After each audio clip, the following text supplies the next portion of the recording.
अल्लाहु अकबर। अल्लाह रब्बुल इज़्ज़त ने इस दुनिया को दारुल आज़माइश बनाया है। खालिक़े कायनात, मालिके रोज़े माशर इस दुनिया में हमें देकर भी आज़मा रहा है और लेकर भी आज़मा रहा है। किसी को दुख देकर आज़मा रहा है और किसी को सुख देकर आज़मा रहा है। किसी को खुशियाँ देकर आज़मा रहा है और किसी को तकलीफ़ें देकर आज़मा रहा है। किसी को नेक आमाल की तौफ़ीक देकर आज़मा रहा है और किसी को नेक आमाल से दूर करके आज़मा रहा है कि ये मेरे से कितना दूर भागता है या किस हद तक जाता है। बेनही अल्लाह रब्बुल इज़्ज़त किसी को बीमारी दे के आज़मा रहा है और किसी को सेहत दे के, शिफा दे के आज़मा रहा है। किसी को माल देकर आज़मा रहा है और किसी को माल की तंगदस्ती देकर आज़मा रहा है। यहाँ तक मज़मून हर बच्चे को, हर ज़ी शऊर को समझ आता है कि जो भी इंसान इस दुनिया में आया या आज के दौर में मौजूद है या हमारे बाद आएगा, हर इंसान चाहे वो काफ़िर है चाहे वो मुसलमान है, बिला तमीज़ हर इंसान हालते आज़माइश के अंदर है। जो असल नुक्ता अल्लाह वालो इंसान को समझ नहीं आया और आज के मुसलमान को भी जो बात समझ नहीं आ रही, ईमान लाने के बावजूद, कुरान के मौजूद होने के बावजूद, कमली वाले की मुबारक ज़िंदगी मौजूद होने के बावजूद जो बात समझ नहीं आ रही वो ये है कि जब ये दुनिया दारुल आज़माइश है, जब ये दुनिया आर्जी है, ये फ़ना होने वाली है। रब क्या कुरान उतारता है, कुल्लु मन अलैहा फ़ान व यबक़ा वजहु रब्बिका ज़ुल जलाली वल इकराम। ये सब कुछ जो है ये तबाह बर्बाद हो जाना है, ये सब मिट जाना है, सिर्फ तेरे रब का नाम जो है वही बाकी रह जाना है। तो अल्लाह बोलो जब ये दुनिया आर्जी है तो इसमें मिलने वाली तमाम खुशियाँ भी आर्जी, तमाम मिलने वाले दुख और गम भी आर्जी, या तमाम मिलने वाली नेमतें जो हैं वो भी आर्जी हैं। चाहे हमारे दुख की सूरत में अल्लाह के फ़ैसले आ रहे हैं, चाहे सुख की सूरत में फ़ैसले आ रहे हैं, वो हमेशा के लिए नहीं है। जब ये दुनिया हमेशा के लिए नहीं है तो जो दुख और सुख आ रहे हैं, नेमतें आ रही हैं या नेमतों से महरूमी का कोई फ़ैसला आ रहा है, वो हमेशा के लिए नहीं है।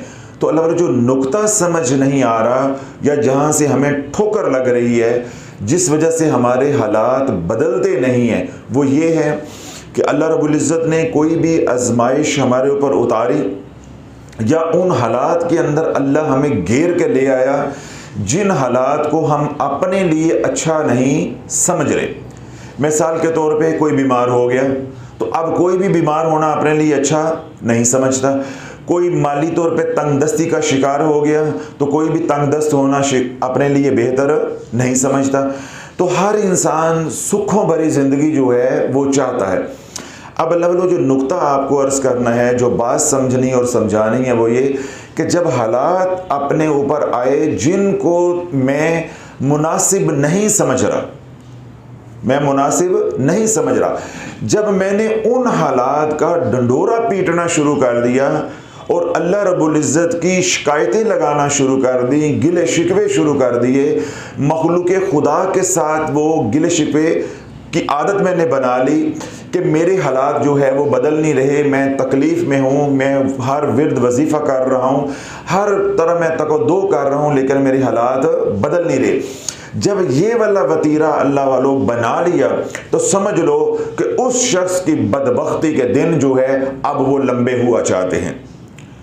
अब उस शख्स के ऊपर अल्लाह ने अगर आजमाइश डाली है तो वो आजमाइश लंबी होगी, अगर अल्लाह की पकड़ में वो आया है तो वो पकड़ लंबी होती जाएगी, यानी उसका दौरानिया जो है वो बढ़ता जाएगा यहाँ तक कि वो फिर इंसान बिल्कुल मायूसी में जो है वो घिर जाएगा कि हम तो इतना अरसा हो गया है, कोई दरबार नहीं छोड़ा, कोई मज़ार नहीं छोड़ा, कोई विर्द वजीफ़ा नहीं छोड़ा, कोई पीर फ़कीर नहीं छोड़ा, जबकि हमारी जो तकलीफ़ के या परेशानियों के दिन हैं वो ख़त्म होने का नाम नहीं ले रहे। तो ठोकर कहाँ से लगी कि जो अल्लाह ने हालात भेजे थे, अल्लाह के भेजे हुए या अल्लाह के किए हुए फैसले को दिल से कबूल नहीं किया। बस ये है असल नुक्ता। अल्लाह वालों, दुनिया के जज का, काजी का फैसला कबूल नहीं करोगे, वो तुम्हें उल्टा लटका देगा, वो उल्टा तुम्हें लटका देगा। फौरन जो पहली सजा है जो उसने सुनाई है वो तो है ही है, वो तो अपनी जगह पे मौजूद है, जो भी उसने फैसला सुनाया है। जब उसके फैसले को कबूल नहीं करोगे तो साथ तौहीन अदालत की एक अलग से सजा भी तुम्हें दी जाएगी। तो अल्लाह, ये दुनिया की अदालतें हैं, कमजोर अदालतें हैं। तो अल्लाह के सामने कौन खड़ा हो सकता है कि मैं तेरे फैसलों को नहीं मानता। और हकीकत में आज कमो पेश हर मुसलमान रब के फैसलों के सामने सीना तान के डट के खड़ा है कि मुझे तेरे फैसले कबूल नहीं है। हर वो फैसला मुझे कबूल है जो मेरे हक में होगा। जिस तरह हमारे यहाँ सियासी जमातें हैं, अगर अदालत जो है फैसला हक में कर दे तो अदालत बहुत अच्छी है, जज बहुत अच्छा है।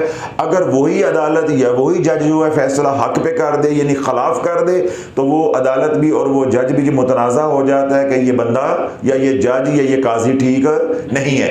अल्लाह बोलो, यही वतीरा, यही तरीक़ाकार हमारा रब के मामले में है कि आज कमो पेश हर मुसलमान इल्ला कलील, जिनकी बरकत से ये निज़ाम चल रहा है, जिनकी दुआओं से, जिनके सजदों को अल्लाह कबूल करता है, जिनकी इल्तिजाओं को अल्लाह कबूल करता है, जिनके सब्र को अल्लाह ने कबूल किया है, उनकी बरकत से ये निज़ाम चल रहा है। उनको निकाल के कमो पेश हर मुसलमान रब के सामने सीना तान के खड़ा है कि मुझे तेरे फैसले कबूल नहीं है। तो अल्लाह बोलो, जब रब के सामने यूं सीना तान लिया या रब के किए हुए फैसले के ऊपर एतराज किया कि ये फैसला मुझे कबूल नहीं है, तो उसके एतराज की शक्ल है, उसके एतराज की शक्ल क्या है कि हर पल शिकवा करना, गिला करना, जो अपने ऊपर हालात हैं वो हालात लोगों को बताने कि मैं इतने अरसे से बीमार हूँ, मैं इतने अरसे से जादू में मुब्तला हूँ, मेरी औलाद को ये हो गया है, मैं माली तंगदस्ती का शिकार हूँ, मेरा कारोबार नहीं चलता, मेरी सेहत नहीं है। ये है सीना तानना। जब अपने ऊपर उतरे हुए हालात लोगों को बताना शुरू कर दिए तो अल्लाह वालों, मैंने ये बात पहले भी अर्ज की है कि समझ लो कि तुम्हारी बदबख्ती का दुरानिया अब तवील हुआ चाहता है। जहां मर्जी भाग लो दुनिया भर में, जोन सा मर्जी तवीज़ गंडा कर लो, जोन सा मर्जी वजीफा कर लो, जिस मर्जी पीर फकीर के पास चलो जो, अब तुम्हारी कटने वाली नहीं है। क्यों? रब की जो गैरत है वो जोश में आती है, रब का गज़ब उतरता है कि आज मैंने तेरे आमाल के मुताबिक फैसले उतारे तो तू उन फैसलों पे राजी नहीं है और मेरी शिकायतें सारे ज़माने में तू लगाता फिर रहा है। तो कल जब तू गुनाह कर रहा था उस वक़्त तुझे होश नहीं थी?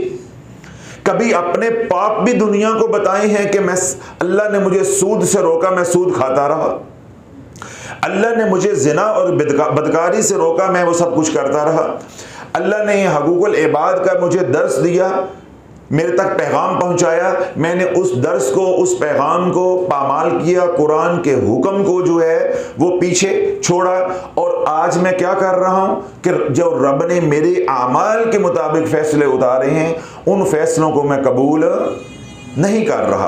तो इसका क्या मतलब है कि तू रब को माज़अल्लाह आदिल नहीं मानता, कि वो अदल करने वाला नहीं है। तो अल्लाह का निज़ाम, अल्लाह की सुन्नत ये है कि जैसे हमारे आमाल होंगे वैसे ही फैसले होंगे। अगर हमारे आमाल नाफरमानी वाले होंगे तो फैसले भी वैसे पकड़ वाले होंगे। अगर हमारे आमाल जो है नेक साले होंगे, अल्लाह की रज़ा वाले होंगे, तो फिर फैसले भी अल्लाह की नेमतों की बारिश की सूरत में होंगे, जिन फैसलों के ऊपर हम भी राज़ी होंगे। तो जब अल्लाह वालों हमने रब के किसी फैसले के ऊपर जब हमने एतराज़ किया, अब उसके एतराज़ की या रब के फैसले से मुंह मोड़ने की दो सूरतें हैं। एक तो ये है कि हालात आ गए बीमारी के, हर बंदे को बताए जा रहे हैं, मैं मर गया, मैं रुल गया, मैंने इलाज करवाया, मैंने तवीज़ धागा करवाया, मुझे कोई अफाका नहीं हुआ। इसका क्या मतलब है कि रब के फैसले को कबूल नहीं किया। और दूसरी शक्ल क्या है जो इंतहाई मख्फी और इंतहाई ख़तरनाक है, जो हम में से कमोपेश हर एक को लिए जा रही है, बर्बाद की जा रही है, वो ये जब फैसला रब का या हालात अल्लाह की तरफ से भेजे हुए हमारे हक में आ गए। मेरा बेटा कामयाब हो गया, मुलाजमत लग गई, बेटी की शादी हो गई, कारोबार चल पड़ा, बीमार था तो सेहत मिल गई, यानी ये सारे फैसले क्या हैं, मेरे हक में हैं। और इनके ऊपर क्या है कि पीठ मोड़ के भी नहीं देखना कि मैंने रब का शुक्र अदा करना है, मैंने रब का शुक्र अदा करना है। यानी मेरा अर्ज करने का मकसद यह है कि उम्मत को इस वक्त दो हिस्सों में आप तकसीम कर लें, दो तबकों में तकसीम कर लें। एक वो जिनके हक में फैसले आ रहे हैं, एक वो है जिनके खिलाफ फैसले आ रहे हैं। जिनके खिलाफ फैसले आ रहे हैं वो बेसब्री करके मरते जा रहे हैं, हलाक हो रहे हैं, और जिनके हक में फैसले आ रहे हैं वो नाशुक्री करके हलाक होते जा रहे हैं। तो उम्मत तो सारी की सारी बर्बादी की तरफ है। और यही अल्लाह वालों, अगर आप तायराना निगाह भी डालें पूरी उम्मत के ऊपर और बिलखसूस पाकिस्तानी कौम के ऊपर, जितनी नाशुक्री आप पाकिस्तानी कौम के अंदर आप सुनेंगे, आप तसव्वुर नहीं कर सकते। काफिर के मुंह पे भी इतनी नाशुक्री नहीं है जितनी पाकिस्तानी कौम के जुबान पे या इस पे मुंह पे नाशुक्री है। मैं आपको सिर्फ एक मिसाल देता हूं। अगर मेरी बात सुन के किसी को मिर्चें लग रही हैं कि हजरत साहब जो है वो हमें जलील कर रहे हैं या हमें जो है वो रगड़ा दे रहे हैं, मैं एक मिसाल देता हूं। अभी आप यहां से निकले, नादरन बाईपास पे जाएं, बाईपास के दोनों तरफ जो फुटपाथ हैं वो किस बाप की मलकियत है? गवर्नमेंट की जगह है, हुकूमत की जगह है। लाहौर की मशहूर सड़कों पे चले जाएं, किसी शहर की मशहूर सड़कों पे चले जाएं, मारूफ सड़कों पे चले जाएं, उसके जो दोनों अतराफ खाली जगह पड़ी होती है वो जगह किसकी है? हुकूमत की। वहां फ्रूट वालों ने ठेले लगाए हुए हैं। मैं एक मिसाल दे रहा हूं, बहुत कुछ लगा हुआ है, मैं सिर्फ फ्रूट वालों की मिसाल दे रहा हूं।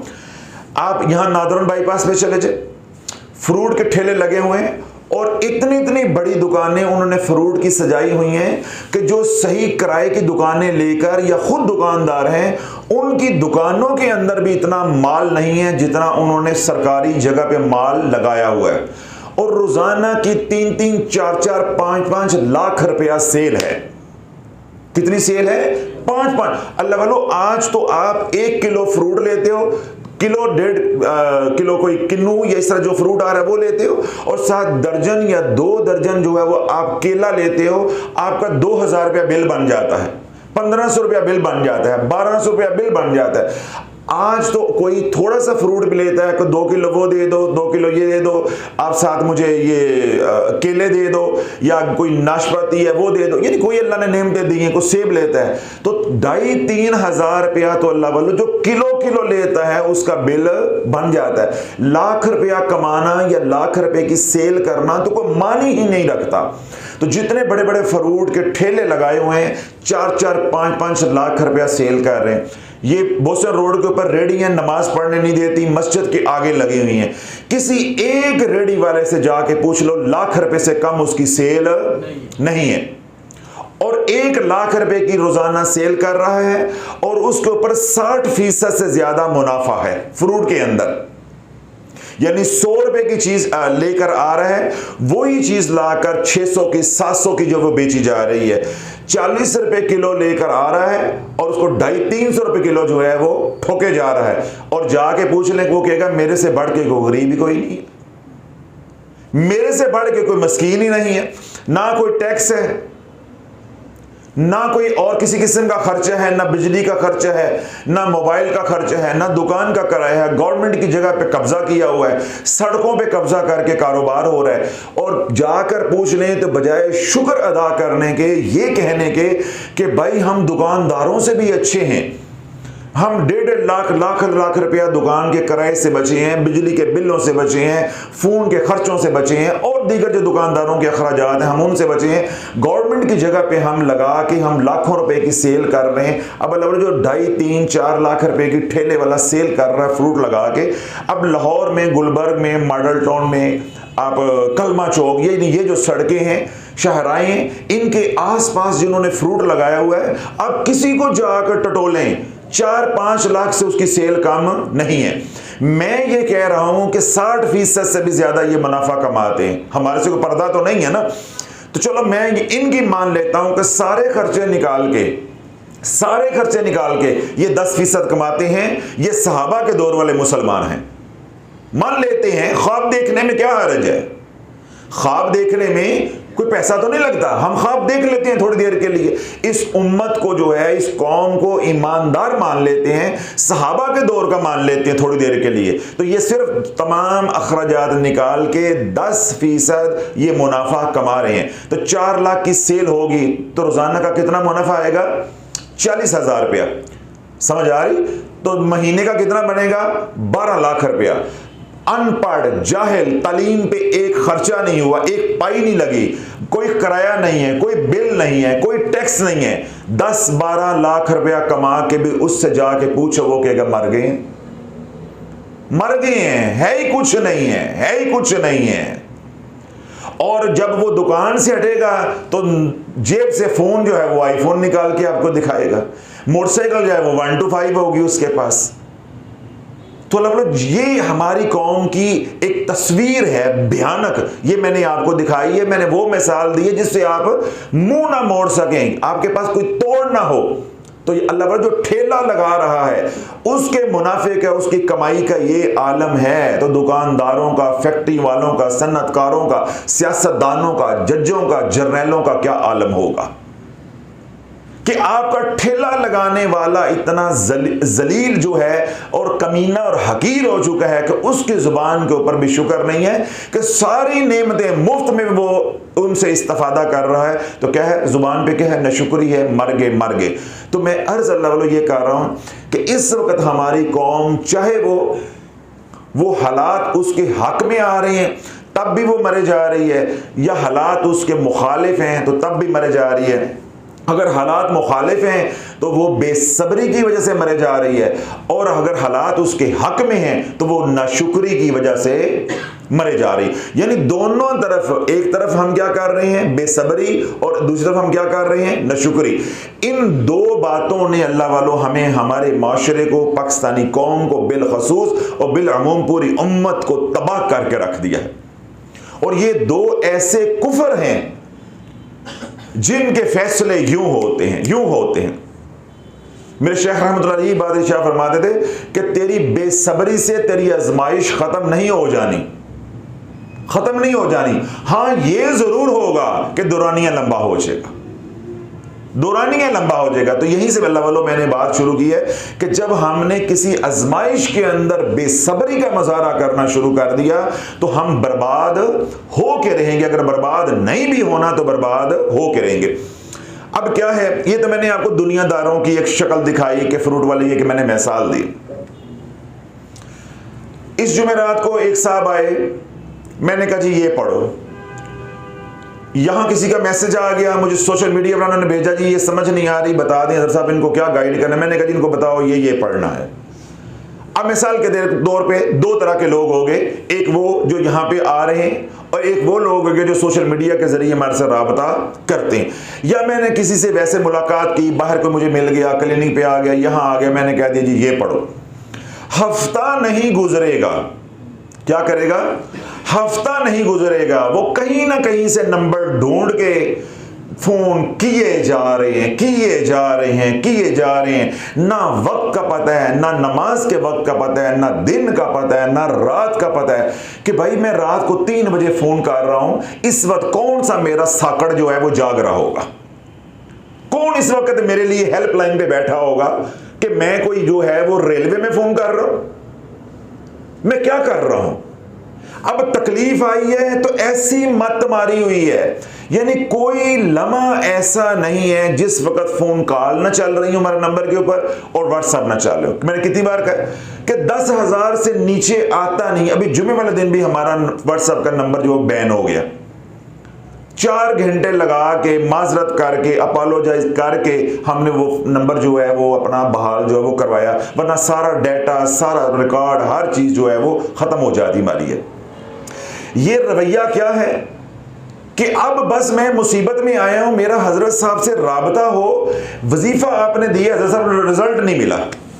भाई हजरत साहब साथ कह रहे हो, या तो मुझे अल्लाह कहो ना, खुदा कहो, फिर रिजल्ट नहीं मिला, या मैं खुदा हूं तो रिजल्ट नहीं मिला, फिर तो मैं जिम्मेदार हूं। मैं तुम्हारे से भी ज्यादा नाकस, आजिज और कमजोर और मोहताज हूं। और अब रब की खिड़की लगी है, ना दिन देख रहे हो, ना रात देख रहे हो, ना नमाज का वक्त दे रहे हो, 24 घंटे कॉल हो रही है। और कॉल करने वालों को जरा एहसास नहीं है कि ये मैं जो किस वक्त कॉल कर रहा हूं, ये कॉल किसी को उठाने का वक्त भी है, ये उठाने का वक्त भी है। कोई इस वक्त रात को 2:30 बजे, 3 बजे, 2 बजे ये कॉल को उठाने का किसी का वक्त भी है। तो दिन रात लगे, तो अल्लाह बोलो ये क्या है? बेसब्री है। किसी को पढ़ने के लिए दे दिया है, हफ्ता पड़ा है, अब जी आराम नहीं आया, तो भाई नहीं आया।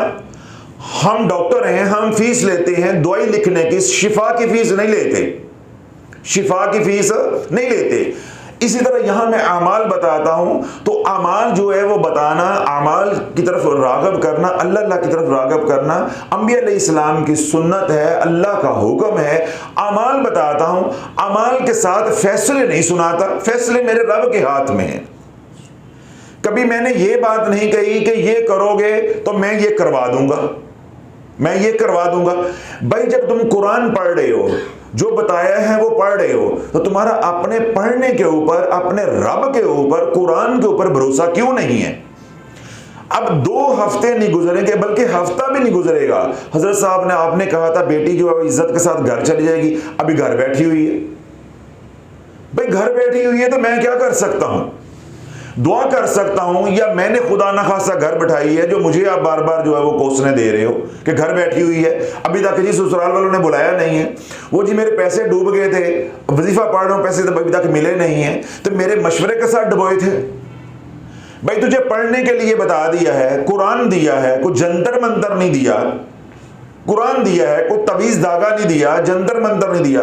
तुझे कुरान से नफा नहीं हो रहा, तू सलातुल हाजत का एहतमाम कर, अल्लाह से मांग और अल्लाह के फैसलों का इंतजार कर। तो अब ये क्या है कि जो दीनदार तबका है उसके अंदर भी ये बेसब्री है, और यही नाशुक्री, जो दीन तबका है, दीन से दूर है, उसके अंदर भी यही बेसब्री, यही नाशुक्री, और दीनदार के अंदर भी यही बेसब्री और यही नाशुक्री। तो अल्लाह बस इसलिए सारी उम्मत का बेड़ा गर्क हो गया है, और बिलखसूस पाकिस्तानी कौम का, कि आज हमारे आमाल इतने घटिया, इतने गंदे हो चुके हैं कि अल्लाह वालों, आज रब जो है, जो हमें ऑफिसर दे रहा है, जो हाकिम दे रहा है, बद से बदतर है। हर आने वाला दिन हमारा बद से बदतर है। इसका क्या मतलब है? इसका क्या मतलब है कि उम्मत जो है वो अमाल में नीचे ही नीचे जाती जा रही है। मैं आपको एक बड़ी मजे की बात सुनाता हूं। देवबंद हजरात के एक बुजुर्ग थे, यानी देवबंद मसलक के बुजुर्ग तो सांझे होते हैं, रांझा और बुजुर्ग सबका सांझा। ख्वाजा खान मोहम्मद साहब रहमहुल्लाह, कुछ अरसा पहले कुनिया शरीफ वाले, अब उन्होंने वसाल हुआ है, पर्दा किया है। मैं एक दफ़ा उनके साहबजादों के साथ मेरी मुलाकात हुई मदीना पाक में, काफ़ी तवील मुलाकात उनके साथ हुई। तो उनके बुजुर्गों के पास, यानी उनके वालिद मोहतरम के पास, हज़रत ख्वाजा खान मोहम्मद साहब के पास एक मुल्तान के आलम दीन वहाँ तशरीफ़ लेकर गए। उन्होंने हुज़ूर अलैहिस्सलाम के हवाले से एक ख्वाब देखा था, वो ख्वाब जो है वो सुनाना था। तो ख्वाजा खान मोहम्मद साहब के उन दिनों में आखिरी अयाम चल रहे थे, यानी ज़िंदगी के आखिरी अयाम थे। उसी के जो 2, 4, 5 महीने के बाद फिर उनका विसाल हो गया। तो वो आलिम दीन, यानी मुल्तान से एक बहुत मशहूर मदरसा है, मैं उसका नाम नहीं लेना चाहता, वो उससे उनका ताल्लुक़ है, वो वहाँ ख्वाजा खान मोहम्मद साहब के पास जो वो तशरीफ़ लेकर गए। तो जाके उन्होंने अपना ख्वाब सुनाया कि मुझे हुजूर अलैहिस्सलातु वस्सलाम की ज़ियारत हुई है। ज़रा जागते रहिएगा। मैंने भी फिक्रा क्या बोला है कि हर आने वाला दिन हमारी कौम का, मैं अब अपनी कौम की बात कर रहा हूँ, यानी इस उम्मत का ये जो टुकड़ा है, हिस्सा, इसकी बात कर रहा हूँ कि हर आने वाला दिन हमारे ऊपर क्या है, बद से बदतर। और मैंने क्या लफ्ज़ बोला इसके साथ, या क्या फिक्र अज़ाफ़ी बोला है कि बद से बदतर होने की दलील ये है कि हमारे आमाल हर आने वाले दिन में बद से बदतर होते जा रहे हैं। इसलिए अल्लाह के फैसले जो है वो इस तरह के आ रहे हैं, गज़बनाक फैसले जो वो आ रहे हैं। तो उन आलिम दीन ने जब अंदर पैगाम भेजा खुदाम के ज़रिए, जी मैं फ़लाँ जगह से आया हूँ, तो ख्वाजा खान मोहम्मद साहब ने उन आलिम दीन को अंदर बुला लिया। तो वो अलील थे, लेटे हुए थे, बातचीत चलती रही। तो उन्होंने पूछा कैसे आए हो? तो उन्होंने कहा जी मैं हुजूर अलैहिस्सलातु वस्सलाम की ज़ियारत मुझे हुई है, हुजूर अलैहिस्सलातु वस्सलाम का एक पैगाम लेकर आया हूँ। तो जो ही कमली वाले का नाम आया तो ख्वाजा खान मोहम्मद साहब ने इशारा किया कि मुझे ज़रा सीधे करके जो वो बिठाओ। तो खुदाम ने जो है वो सहारा दिया, तकिया लगा के आपको सीधा करके बिठा दिया। फिर आपने उनसे पूछा कि क्या पैगाम लेकर आए हो? तो उन्होंने बकौल उनके, अब ज़रा ये ख्वाब है, कोई हदीस तो नहीं है कि जिसका मैं हवाला दूँ, उन्हीं के ऊपर ख्वाब सुनाने वाले के ऊपर होता है।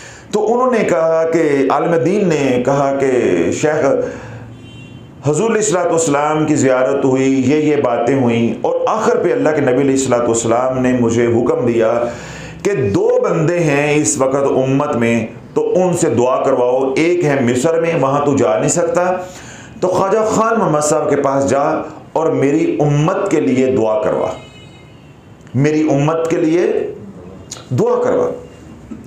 तो मैं एक तो ये पैगाम देने के लिए आया हूँ, और दूसरा ये अर्ज़ करने के लिए आया हूँ कि शेख आप उम्मत के लिए दुआ करें कि अल्लाह रब्बुल इज़्ज़त उम्मत की जो है वो इस्लाह फरमा दे, ये दीन की तरफ जो है वो लौट आए, ताकि जो हालात हैं वो हमारे बेहतरी की तरफ चले जाए।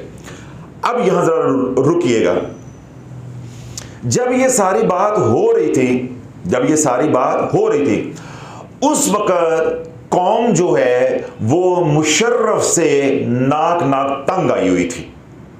यानी मुशर्रफ ने सारे अदारों को तबाह कर दिया, दीनी हलकों को बर्बाद कर दिया, हर जगह सियासत आ गई, और लोग जो है वो महंगाई की वजह से जो है वो उनकी ज़िंदगियां अजीरन हुई थी। लोग क्या चाहते थे, छुटकारा मिल जाए।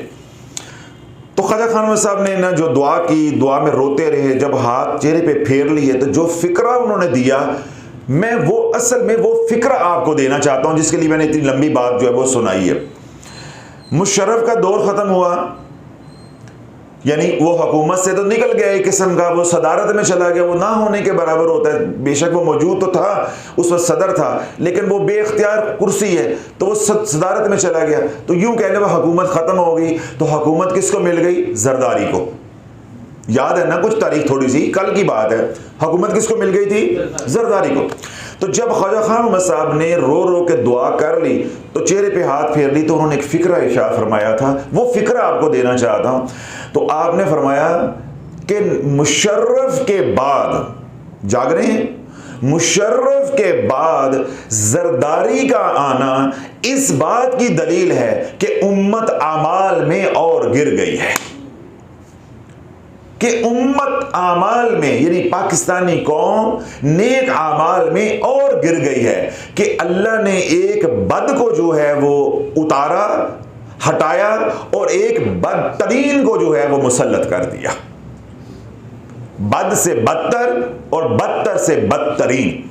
आप उसके बाद देख लें जो हुकूमतें आई हैं, और उसके बाद ये जो आखिरी हुकूमत ख़त्म हुई है, यहाँ आके हम बदतरीन हुकूमतों के नीचे आ गए, ये हमारे ऊपर मुसल्लत हो गई। और मुल्क के साथ जो खलवाड़ किया है अदालतों ने, जर्नैलों ने, सब ने मिल के जो खेल खेला है, उसका नतीजा क्या निकला है कि हमें अपने आमाल की सज़ा मिल गई है। आज क्या है कि जो अमीर है वो भी रो रहा है, और जो गरीब है वो भी रो रहा है। अमीर है वो भी दुखी है, गरीब जो है वो भी दुखी है। तो अल्लाह बोलो असल में हकीकत में जो है वो ये है कि हमें सजा अपने अमाल की है। हम मुर्दा किस पे डाल दें? पीटीआई ने कर दिया, नून लीग ने कर दिया, पीपीपी ने कर दिया, फलां ने कर दिया, अदालत ने कर दिया, जर्नैलों ने कर दिया। अल्लाह बोलो किसी की क्या जुर्रत है कि कमली वाले के गुलाम के ऊपर कोई हुकूमत कर जाए? तू 5 फुट के जिस्म के ऊपर नबी की शरीयत को नाफिज कर दे, सारा जमाना तेरे कदमों में होगा।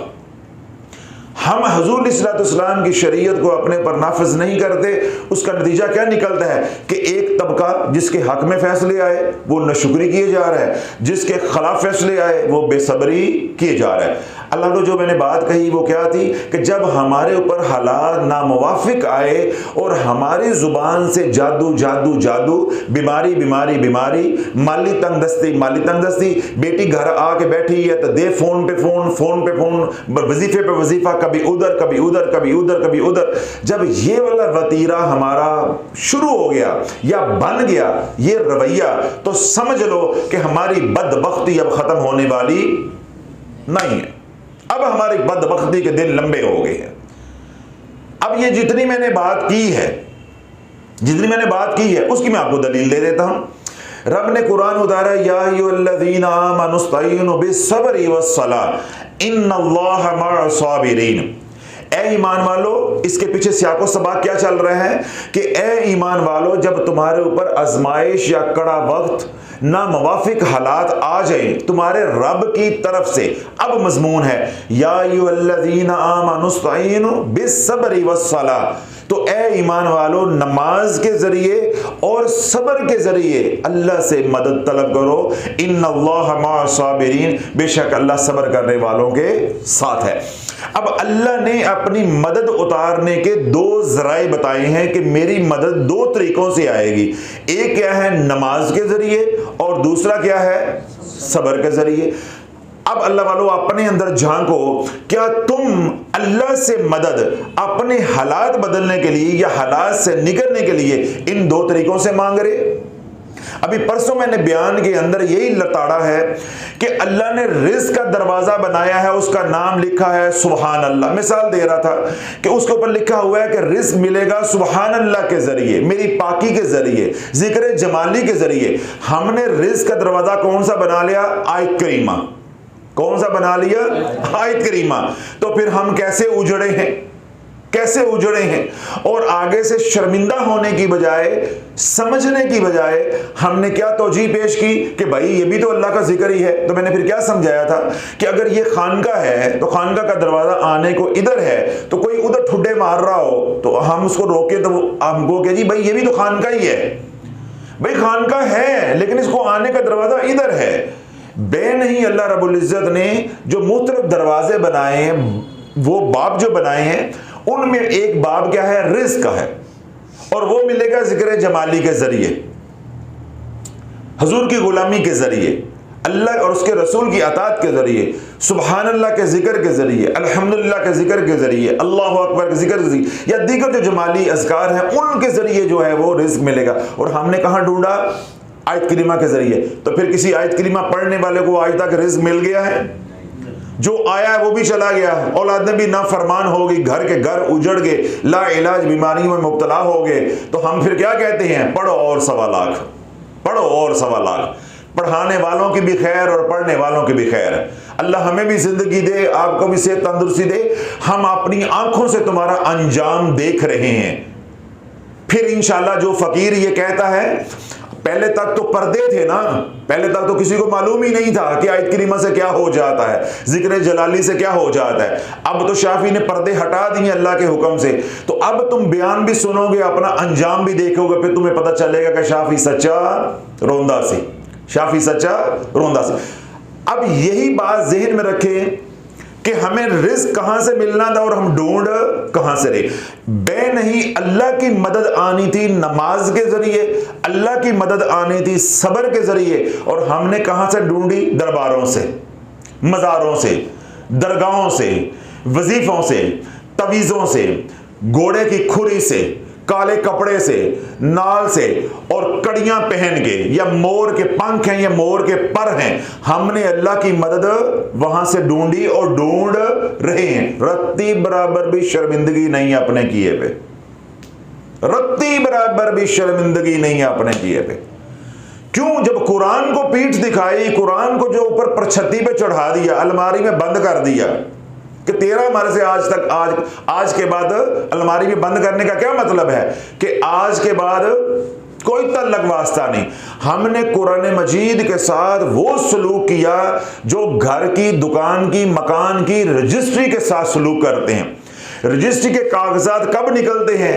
जब पंचायतें बैठ दी हैं, वंडा पेंदियां ने, तकसीम होती है वरासत या जायदाद बेची जाए, वरना रोज जो है वो कोई मकान के रजिस्ट्री के कागजात निकाल के देखते हैं? नहीं देखता। हमने कुरान के साथ ये सलूक किया कि तुझे उसी दिन ही निकालूंगा जिस दिन मेरी बेटी या बहन को तलाक होगी, उस पर तोहमत लगेगी, पंचायत बैठेगी, न्याय देना पड़ेगा, तो फिर मैं हाथ रखने के लिए, कसम खाने के लिए कुरान बाहर निकालूंगा। या बेटी को रुखसत करना होगा तो नीचे से गुजारने के लिए कुरान निकालूंगा।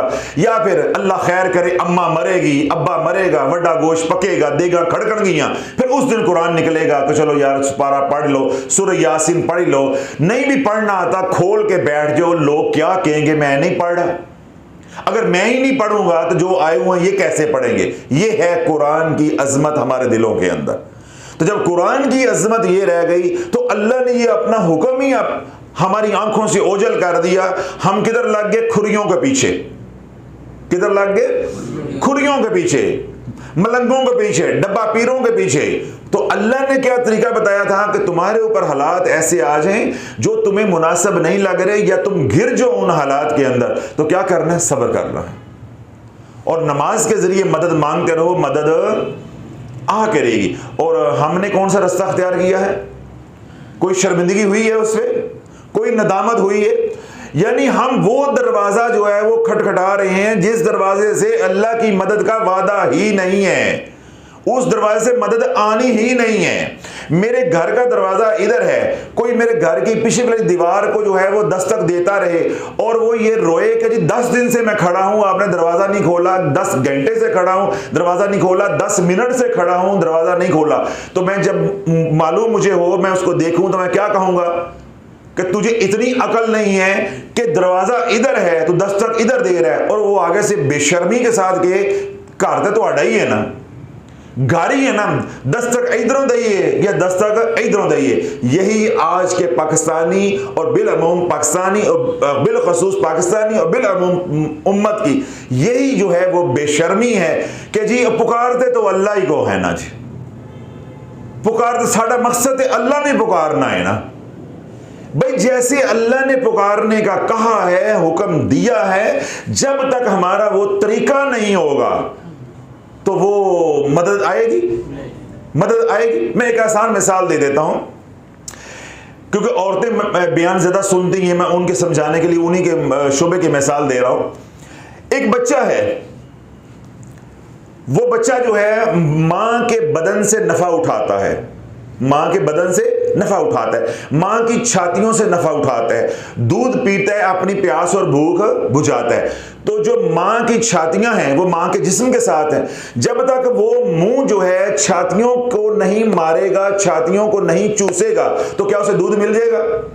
अब वो मां के बदन को मुंह मारता रहे इधर उधर और कहे कि मां के पास दूध ही नहीं है, मां के पास दूध ही नहीं है, मां मेरी प्यास बुझाने पे कादिर ही नहीं है। ये है बदबख्ती आज के मुसलमान की, ये है आज की मुसलमान की बदबख्ती, मजहबी तबके की बदबख्ती, जो वज़ाइफ पढ़ता है और साथ अंदर से कुरलाता है, गिले शिकवे करता है, साडी रब सुनदा ही कोई नहीं, साडी रब सुनदा ही कोई नहीं माज़अल्लाह।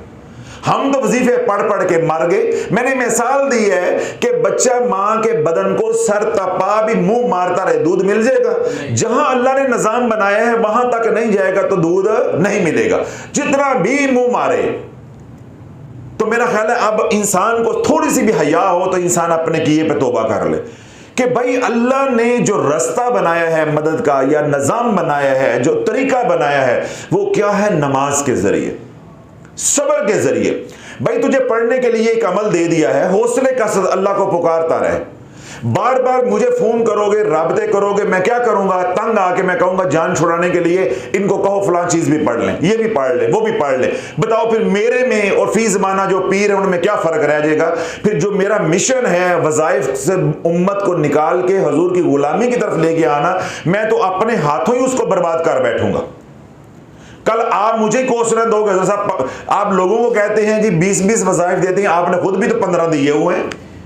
मैं कहता हूं कि वज़ाइफ नहीं करने, पहले वज़ाइफ की दुनिया में आना ही नहीं है। और अगर हालात तुम्हें ले आए हैं तो फिर एक अमल करो, मुस्तकिल करो, अल्लाह से मदद मांगते रहो, मांगते रहो, मांगते रहो, सब्र करते रहो। इंशाअल्लाह एक दिन आएगा मदद उतर के रहेगी, अल्लाह पिछले भी हिसाब बराबर इंशाअल्लाह कर देगा।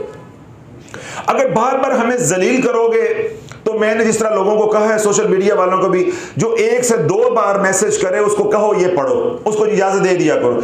अभी अल्लाह वालों हमने नाम के हरूफ के पैकेज बना के दिए हैं कि आपका ए से नाम है तो आप ये पढ़े, पूरा पैकेज बना के दिया जिंदगी गुजारने का सदके तक। और अब ये कौम किधर लग पड़ी है, हजरत साहब ये पैकेज वाले मैं अमाल कर रहा हूं, मैं दीगर अमाल भी कर सकता हूं।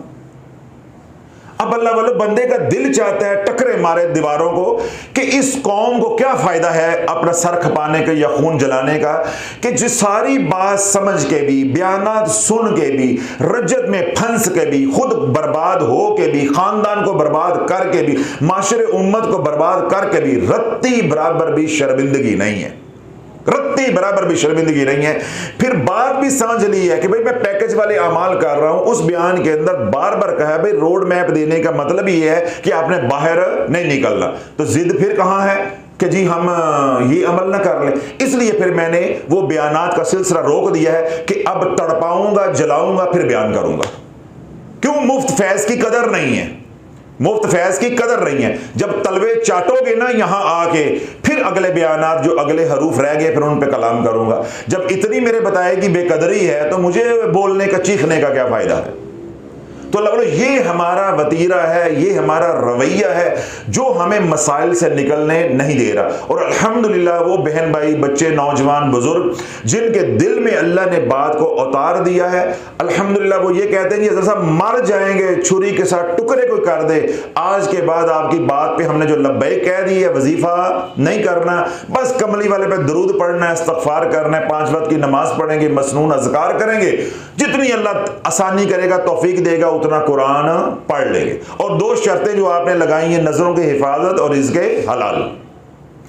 तो अब ये सारी बात अल्लाह वालों जो मैं करके आया हूं, मैंने क्या कहा कि जब जुबान पे गिले शिकवे आ गए, बेसब्री आ गई, जल्दबाजी आ गई, इधर हजरत साहब से राब्ता करो, वजीफा लो, उसके पास जाओ, उसके पास जाओ। कभी पीरों को मानते नहीं, कभी मानते हैं तो खुदा मानते हैं, कभी मानते नहीं है, कभी मानते हैं तो इला मानते हैं। तो जब अल्लाह ये वाली बेसब्री आ गई तो मैंने शुरू में एक फिक्रा बोला था कि फिर तुम समझ ले कि तेरी बदबख्ती के दिन जो है या दुरानियां जो है वो तवील हुआ चाहता है। कोई ज़माने का पीर फकीर, कोई विरद वजीफा, कोई जादू टूना, कोई तवीज़ तुझे इन हालात से निकाल नहीं सकता। अगर तू सब्र कर ले और नमाज के जरिए जो जिक्र बताया है पढ़ने को, उसके जरिए अल्लाह से मदद खामोशी के साथ तलब करता रहे और जुबान को लगा ले ताले, अल्लाह वाले अगले दिन का तू सूरज नहीं देखेगा, अल्लाह तेरे हालात को बदल देगा। तू सैयदना अय्यूब अलैहिस्सलाम है, ये 15वीं सदी का मुसलमान है, तू नबी है, तू अय्यूब है कि तेरे ऊपर अल्लाह 18 साल की बीमारी डाल देगा, या तू सहाबी रसूल है, तेरे ऊपर 13 साल की कमोबेश मक्की जिंदगी अल्लाह डाल देगा। हमारा तो अल्लाह बोलो 13 मिनट वजू नहीं रहता। हम जिस दौर में रह रहे हैं हमारा तो 13 मिनट वजू नहीं रहता। हम तो 13 मिनट किसी से वादा किया हो उस वादे पे नहीं रहते, उस आहद पे नहीं रहते। तो क्या अल्लाह हमारे ऊपर आजमाइशें जो वो नबियों वाली डालेगा, वलियों वाली डालेगा, अंबिया अलैहिस्सलाम वाली डालेगा, या सहाबा वाली 13 साल की डालेगा, मक्की दौर देगा हमें? अल्लाह सिर्फ ये हमारी बेसब्री, बेचैनी, नाशुक्री, ये जो कुफर है ये हमारे मसाइल को जो है वो गंभीर कर देता है, हमारे मसाइल को बढ़ा देता है। आज के दौर में तो अल्लाह वालों मसाइल यूं आते हैं, ऐसे अल्लाह थपकी मार के निकालता जाता है, सिर्फ खाना पूरी होती जाए ताकि फरिश्तों के सामने एक हुज्जत पूरी हो जाए कि बंदे को मैंने आजमा लिया है, बंदे को मैंने आजमा लिया है। इस दौर में ईमान ही नहीं है। जब ईमान ही नहीं है तो आजमाइशें कहां से आ जाएंगी? आजमाइशें तो जुड़ी हैं ईमान के साथ। तो मैंने ईमान का मयार क्या बताया है कि 13 मिनट वजू नहीं है। लोग नमाज पढ़ के खानका से निकलते हैं, मस्जिद के दरवाजे से निकल रहे होते हैं, वहां लोगों से पूछे भजन ये कुरान जरा पकड़ लीजिएगा, वो कहेगा मेरा वजू नहीं है। किसी से वैसे कहोगे आपका वजू है तो वो झूठ बोलेगा ना। अब हाथ में कुरान पकड़ो, उन्होंने कहना भाईजान ये कुरान पकड़िएगा, ये कुरान पकड़िएगा। हर चौथा बंदा आपको कहेगा मेरा वजू नहीं है। अभी मस्जिद से जूते पहन के निकल रहा था, वजू खत्म हो गया। घर में माए बहनें हैं, मुसल्ला जो है वो लपेट के किचन में नहीं गई, वजू खत्म हो गया है। अल्लाह बोलो ये तो हमारा ईमान है, ये हमारी सेहतें हैं आजकल की। तो आजमाइशें आएंगी अंबिया अलैहिस्सलाम वाली 18 साल वाली। सिर्फ ये हम जो इतना घसीटे जा रहे हैं वो किस वजह से कि हम सब्र नहीं करते। तो अल्लाह ने अल्लाह वाला 2 दरवाजे बताए हैं जिधर से मदद आएगी। एक है नमाज का दरवाजा और एक है सब्र का दरवाजा। जो नुक्ता अल्लाह वाला देना चाह रहा हूं, जब तक इन 2 दरवाजों को दस्तक नहीं दोगे, सारे जमाने के दरवाजे भी तोड़ दोगे, मदद नहीं। हुन दसो मेरे व्हाट्सएप पे कॉल करनी है, नंबरों पे कॉल करनी है। मैं सारी रात यहां बैठा हूं, मैंने कौन सी उठानी है? चुक के करो, पैर चुक के करो, पैर दी मिट्टी ना हिलन दो, दिन रात करो, मैंने कौन सी उठानी है? सारी रात आपको समझाने बुझाने के लिए तो यहां होता हूं, हफ्ते के 5 दिन मैं यहां हूं, तो मैंने कौन सी कॉल उठानी है? हर बयान के अंदर इतनी तफसील मौजूद होती है कि मेरे से राब्ता करने की ज़रूरत ही नहीं है। और ना ही हम अपने बयान सोशल मीडिया पे इसलिए अपलोड करते हैं कि लोग हमारे पास आए। हम तो कहते हैं घर बैठ के अपना इलाज करो। जब हमारे पास आओ तो महज अल्लाह की रज़ा के लिए आओ, हजूर के गुलामों की ज़ियारत के लिए आओ, अल्लाह वालों की ज़ियारत के लिए आओ, अल्लाह रसूल की मोहब्बत के लिए आओ, अल्लाह रसूल के जिक्र के लिए आओ। ये जो तवीज़ धागा है, झाड़ बूझ है, ये इतना तफसील के साथ मैं बता देता हूं कि मेरे से रब्ता करने की ज़रूरत ही नहीं है। मैं कोई आमिल तो नहीं हूं कि मैं अपने कारोबार के लिए, कंपनी की मशहूरी के लिए, आस्थाने की मशहूरी के लिए बयानात कर रहा हूं। हम तो उम्मत की इस्लाह के लिए कर रहे हैं और हर बात समझा रहे हैं। तो इसलिए मेरे से रब्ता करने की ज़रूरत ही नहीं है। तो फिर दिन रात फिर फ़ोन करने हैं, वजीफे बदलवाने हैं। हज़रत साहब ए लिल्लो तो ए दे दो। जिस तरह बच्चे होते हैं ना, उनको चीज़ दी जाए तो दूसरी दिखा दी जाए तो फौरन क्या कहते हैं, नहीं नहीं ए लिल्लो ए वापस कर दो, ये नहीं मैंने लेनी। अल्लाह बोलो आज हमारा ये हाल बना हुआ है। हमारा यकीन किस पे बन गया? पीर के तवीज़ों पे, पीर के वजीफों पे। तो मेरे रब ने निज़ाम इतना सादा बनाया है कि तेरे पर कोई तकलीफ आ जाए बस चुप कर जा। अच्छे दिन भी तो मैंने भेजे थे, उस वक्त तेरी जुबान अल्हम्दुलिल्लाह अल्हम्दुलिल्लाह शुक्र करते थकी थी। उस वक्त तूने पीठ मोड़ ली, मुझे भूल गया कि देने वाला कौन है। आज थोड़ी सी तत्ती हवा आई है, तू सारे जमाने को मेरी शिकायतें लगा रहा है। जो तेरा नामा अमाल रोजाना रात को गुनाहों से लिथड़ा हुआ व भरा हुआ मेरे पास आता है, कभी मैंने फरिश्तों के सामने तेरी शिकायतें लगाई है? जो तू अमाल सुबह से लेके शाम तक करता है, अगर तेरे अमाल में तुझे जमाने में दिखा दूं, क्या तू जमाने में माशरे में मुंह दिखाने के काबिल रह जाएगा? तो मैं पर्दे डालता हूं, बंदे तू थोड़ा सा सब्र कर ले, बस हुज्जत पूरी हो जाए, फरिश्तों के सामने मैंने आजमा लिया है, बस निकाल दूंगा। बस मैं क्या करूंगा? निकाल दूंगा। लेकिन अगर तू तेजियां दिखाएगा, मैं इधर से निकल जाऊं, मैं पीछे से निकल जाऊं, मैं आगे से निकल जाऊं, तो अल्लाह वाले वो तो पठान नहीं किसी को निकलन देंदा है, मैं तो रब हैगा वहां। और पठान खड़े हो ना चेक पोस्ट पे, तो वो किसी को कुस्कने नहीं देते, या फौजी खड़े हों खासतौर पे तो किसी को कुछ करें, जितनी मर्जी चलाकियां आप चेक पोस्ट पे करें, इधर से निकल ले, कार्ड दिखा के ये करें वो करें, पता लाइन में लगो जाके। एक बंदा पठान हो तो फौजी होवे तो निकलन देगा? निकलन देगा। जितने मर्जी आप झूठ बोले, मेरी अम्मा बीमार है, बच्चे बीमार है, स्कूल जाना है, ये करना वो कर, वो निकलने देगा। उसकी सुई अपनी जगह पे अटकी हुई है, तो अल्लाह वाला उसका इतना नज़्म है। मैं तो अहकमुल हाकिमीन की बात कर रहा हूं। माशाअल्लाह उसको धोखा कैसे दे लोगे, उसको धोखा कैसे कर लोगे, उसको चीट कैसे कर लोगे? तो अल्लाह वाला ये जो रब ने 2 दरवाजे 2 रास्ते बताए हैं, जब इनके ऊपर सब्र कर, इनके ऊपर टिक जाओगे सब्र करके, फिर इन 2 दरवाजों पे दस्तक देते रहोगे। एक है बाबुस सला, एक कौन सा है? बाबु सलाह, नमाज का दरवाजा, और एक है बाबु सबर, सबर का दरवाजा। अब इन दो दरवाजों के अलावा कोई दरवाजा है तो मुझे बता दो। कुरान में या अल्लाह के नबी सल्लल्लाहु की जो जिंदगी मुबारक है, मसनून जिंदगी है, अल्लाह के नबी सल्लल्लाहु के ऊपर जब भी कोई तकलीफ आई तो आपने क्या किया? नमाज का एहतमाम किया, नमाज का एहतमाम किया। तो अल्लाह के नबी सल्लल्लाहु ने जो तालीम हमें दी है, या जो कुरान से जो तालीम मिलती है, सबक मिलता है, वो क्या है?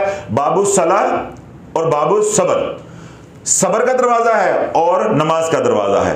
इस सारे के अंदर ना बेसब्री है ना शुक्री है कि कल अच्छे हालात देने वाला भी मेरा अल्लाह था और आज बुरे हालात देने वाला भी मेरा अल्लाह है। अच्छे हालात में से बुरे निकालना और बुरे हालात में से अच्छे निकालना, ये सिर्फ मेरे रब की शान है। कोई किसी के हालात बदल नहीं सकता। मुझे दिन में 50 मरतबा काले करो, मैं 50 मरतबा भी दुआएं करूं, कुछ नहीं होगा जब तक वो करने वाला करने पे ना आए। वो करने वाला करने पे आ जाए तो अल्लाह वाले वो मट्टी से शिफा दे दे, और अगर वो शिफा ना देने पे आए तो यूके में जाके भी इलाज करवाओ, वो पैक करा के वापस भिजवा दे। तो फैसले किसके चलेंगे? अल्लाह के। तो अल्लाह वाले जब अपने हालात के ऊपर जैसे भी वो है आप सब्र कर लोगे, जब सब्र करोगे तो अल्लाह वालों तुम्हें वो मकाम मिलेगा जिस मकाम का आप सोच भी नहीं सकते। हमारी बदबख्ती ये है कि जब मंजिल मिलने पे आती है हम कुछ ऐसा कर देते हैं कि मंजिल दूर हो जाती है, कि वो मंजिल दूर हो जाती है। अब अल्लाह जिन लोगों के हालात नहीं बदल रहे, जो लोग रज्जत में फंस गए हुए हैं, गलत वज़ाइफ पढ़ के, शराइत का बगैर जिक्र अस्कार तस्बीहात करके, या ला इलाज बीमारियों में फंस गए हैं, या जादू टूने में फंस गए हैं, उन्हें इस बात की समझ नहीं आ रही, शाफी की इस बात को समझ नहीं पा रहे कि भाई तुमने गलत वज़ाइफ मेरे से पूछ के किए थे, मेरे से पूछ के किए थे। एक बात। दूसरी बात यह है किसी भी रज्जत के मरीज को पकड़ लो, कम अज कम 10 साल की हिस्ट्री निकलती है, कम अज कम, यानी पीछे 10 साल का वक्त निकलता है, दुरानिया निकलता है, और आगे कोई 20 साल से, कोई 15 साल से, कोई 25 साल से, कोई 35 साल से। अल्लाह जो 25-30 साल से एक निजाम को बिगाड़ा हुआ है वो रातों रात कैसे ठीक हो जाएगा? रातों रात कैसे ठीक हो जाएगा? तो अगर आप ये कहते हो कि हमने वज़ाइफ हज़रत साहब किसी को नुकसान पहुंचाने के लिए नहीं किए, और आप अपनी कौल में, अपनी बात में सच्चे हो, ठीक है, हम मान लेते हैं, फिर तसल्ली रखो कि अगर आपने वज़ाइफ महज अपनी दुनिया बनाने के लिए किए थे, किसी की दुनिया उजाड़ने के लिए नहीं किए थे, लेकिन ला इल्मी की बुनियाद पे आप गलत कर बैठे, तो फिर अल्लाह की रहमत पे भरोसा रखो, इंशाअल्लाह वो वक्त आएगा, तुम्हारी जिंदगी में आएगा कि अल्लाह हालात बदल के दिखाएगा। जिस मकाम से आप गिरे हो उससे भी अच्छा अल्लाह मकाम अता करेगा। क्यों? अल्लाह दरगुजर करने वाला, इन्नल्लाह गफूरुर रहीम। फिर अल्लाह की रहमत पे भरोसा रखो, फिर सब्र करो। जब मैंने कह दिया, मेरे कहे पे ईमान ले आए हो कि मैं ठीक कह रहा हूं, तो फिर मेरी ये कही हुई बात पे भी यकीन करो कि जितना पढ़ने के लिए बताया है इतना ही पढ़ना है, चाहे 10 साल भी हालात ना बदले। हमने दोबारा वज़ाइफ की दुनिया में नहीं जाना। अगर दोबारा कसम तोड़ के उसी दुनिया में जाओगे तो मामला और उलझ जाएगा, और उलझेगा। जब मैंने तशखीस आपकी सही करवा दी है कि आपके ऊपर हालात जादू की वजह से नहीं है, डिंगे सीधे वज़ाइफ की वजह से है, तुम्हारे आमाल की वजह से है, उनको ठीक कर लो, और ठीक करके रब की रहमत से जो है उम्मीद रखो, सब्र के साथ जो मैंने बताया है वो पढ़ते रहो, इंशाअल्लाह हालात ठीक हो जाएंगे। और अल्लाह वालों अगर सब्र नहीं करोगे तो फिर हालात ठीक नहीं होते। फिर ये बदबख्ती के दिन, पकड़ के दिन, आजमाइश के दिन, जो भी कह लो, ये फिर दुरानियां तवील से तवील होता जाएगा। तो अल्लाह जब दुरानियां तवील हो जाए, आजमाइश लंबी हो जाए, तो सब्र का दामन ना छोड़ो। खुदा की इज्जत की कसम, इबादतों के साथ वो फूल नहीं लगते जो हालते आजमाइश में तरक्कियां मिलती हैं। यही तो आप लोगों को मालूम नहीं है। रोना तो ये है कि हमें ये बयानात करने पड़ गए हैं अवाम को समझाने के लिए। रोना तो ये है कि उन बदबख्त पेशवाओं ने, पीरों ने इस उम्मत को और पाकिस्तानी कौम को वज़ाइफ की दुनिया में उलझा दिया। वज़ाइफ थे खवास के लिए, हो गए आम के लिए। अब आवाम को आम बात तो समझ ही नहीं आती, आम आवाम को तो बात समझ ही नहीं आती। मैं आपको थोड़े दिन पहले भी ये बात कही कि जिस अवाम को वज़ाइफ की दुनिया में घसीट लिया गया है, उस अवाम की जो शऊर की सतह है या दीन का जो इल्म है वो क्या है? हजरत साहब, ये सूरत काफिरून पढ़ने से पहले बिस्मिल्लाह भी पढ़नी है। हजरत साहब, सूरत इखलास पढ़ने से पहले बिस्मिल्लाह भी पढ़नी है। ये खिजरी अमल में जितनी सूरतें आपने बताई हैं, इनके साथ बिस्मिल्लाह भी पढ़नी है। भाई कोई सुपारा, कोई कुरान, कोई कायदा कहीं देखा है कि सूरत लिखी है उसके ऊपर बिस्मिल्लाह ना हो? सिवाय सूरत तौबा के 113 सूरतें हैं, वो सारी की सारी किससे शुरू होती हैं? इसका क्या मतलब है? इन्होंने कभी कुरान खोला ही नहीं है। जिन बेचारों ने कभी कुरान नहीं खोला था, हालात ने उनको वज़ाइफ पे लगा दिया, पीरों ने उनको वज़ाइफ पे लगा दिया। अब अल्लाह वालों, अवाम की जो सतह होती है, इन पेशवाओं ने, इन ठगों ने, इन पीरों ने इस उम्मत के साथ जो खलवाड़ किया है, इसकी नबज देखे बगैर इनको ऐसे अमाल पे लगा दिया जो अमाल खवास के थे। तो उसका नतीजा जो निकला है रज्जत की सूरत में, वो आपके सामने। अब जिसका कोई इलाज सामने नहीं आ रहा। जादू हो, तवज्जो करो, जादू टूट जाता है। अमाल छोटे मोटे करो, जादू टूट जाता है। जो जिन्नाती जादू है, अमाल की रज्जत है, उसके असरात हैं, अल्लाह वालों वो बरसों लगते हैं उसमें निकलते। और अवाम अब क्या हुई है? बेसब्री। हजरत साहब, बात तो समझ आ रही, हूं कड्डो भी, हमारे हौसले के लिए भी कोई बयान करें तो भाई मैं आपको झूठे हौसले नहीं देना चाहता, मैं आपको लॉलीपॉप नहीं देना चाहता। बरसों फंसने पे लगे। सरवर साहब बोलो ऊंची। नहीं जाग रहे आप, सो गए आप। रज्जत में फंसते हुए बरसों लगे, नहीं बोल रहे। यानी आपका भी प्रोग्राम नहीं निकलने का, जैसा सोशल मीडिया वालों का कोई प्रोग्राम नहीं, आपका भी कोई प्रोग्राम नहीं है। रज्जत में फंसते बरसों लगे, बोलो कितने फंसे आप? रज्जत में फंसते बरसों लगे, निकलते भी बरसों लगेंगे। हुन गल समझ आ गई है? हुन ठंड पै गई है? सच सुन के इससे हौसला हुआ है या मायूसी हुई है? कहते हैं हौसला हुआ है, और चलो मायूसी हुई है। यानी सच बेवक्त बोला जाए वो तबाही ज्यादा लेकर आता है। यही आपको कुलिया पता नहीं है। कहने को सच है, लेकिन जब इसकी टाइमिंग ठीक नहीं हो गई तो सच से उतनी तबाही आती जितनी झूठ से नहीं आती। तो तबलीग का काम है, तिब का काम है, इलाज मुआलजा है, दावत व तबलीग है। ये सारे काम हिल्म के साथ और हिकमत के साथ होते हैं। इल्म के साथ, हिल्म के साथ, हिकमत के साथ होते हैं। लेकिन मुझे मजबूर कर दिया आज आप लोगों ने ये बोलने पे कि मैं सच बोल दूं। जब मैं आपको प्यार से लेके चल रहा हूं, भाई पढ़ते जाओ, अल्लाह खैर फरमाएगा। मेरा कहा हुआ हरफ आखिर नहीं है, अल्लाह का अमर हरफ आखिर है। जो मैं बोल रहा हूं ये तजर्बा और मुशाहिदा है। हफीज साहब जाग रहे हैं? जो मैं चीख रहा हूं, बोल रहा हूं, ये क्या है? तजर्बा और मुशाहिदा है। रब मेरे तजर्बे और मुशाहिदे का पाबंद नहीं है। तुम सजदे में सर रख के रब को मना लो, अभी सर नहीं उठाओगे अल्लाह रज्जत से निकाल दे तो मैं कौन होता हूं कहने वाला? तो तू कैसे निकल गया यार? अल्लाह तूने इसको क्यों निकाला? ये आपका मामला है, मैं असूल की बात कर रहा हूं। बहसियत अब्द, बहसियत बंदा, मुआलज, जो भी आप कह रहे हैं, मैं अपने तजर्बे और मुशाहिदे पे बात कर रहा हूं। बाकी आप अल्लाह से कोई फैसला करवा लें, भाई पल भर में हो जी, कोई पाबंद है या अल्लाह करने पे कादिर नहीं है? माज़अल्लाह, अल्लाह सारी मखलूक को, सारी उम्मत को रज्जत से निकाल दे, पल भर में निकाल दे। लेकिन जो मैंने बात आपको की है वो ये, जिसको मैं छुपाता रहा हूं, मैं नहीं करना चाहता था, लेकिन आप लोगों के रवैये ने, आपकी बेसब्री ने, आपकी नाशुक्री ने मुझे मजबूर कर दिया कि मैं हकीकत बता दूं। रज्जत में फंसते बरसों लगते हैं। क्या लगते हैं? बरसों। बरसों भी उसे लगते हैं जिसने गलत वज़ाइफ, शराइत के बगैर वज़ाइफ किए, लेकिन महज अल्लाह की मदद के लिए किए, किसी को हलाक करने के लिए, किसी को नुकसान देने के लिए नहीं किए। अगर किसी ने गलत वजीफा किया, बगैर शराइत के किया, अपनी सास, नंद, बहू, किसी रिश्ते को जलील करने के लिए, जुबान बंदी के लिए, तबाह करने के लिए, नुकसान पहुंचाने के लिए किया, अल्लाह वालों 99% इम्कान होता है जिक्र जलाली से कि पहले अमल से ही रज्जत हो जाएगी, पहले अमल से रज्जत हो जाएगी। मैं आपको उसकी दलील देता हूं। अगर आपकी दिमाग शरीफ में ये बात नहीं आ रही तो इंशाल्लाह ऐसे ठक करके उतरेगी। अल्लाह सिर्फ मेरा है? बोलो ना, शर्मा क्यों गए हो? अल्लाह मेरा है, अल्लाह सबका है।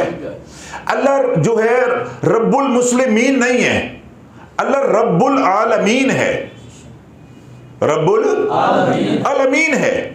बल्कि यहां एक बात आ गई, एक नुक्ता आ गया, वो भी सुना देता हूं।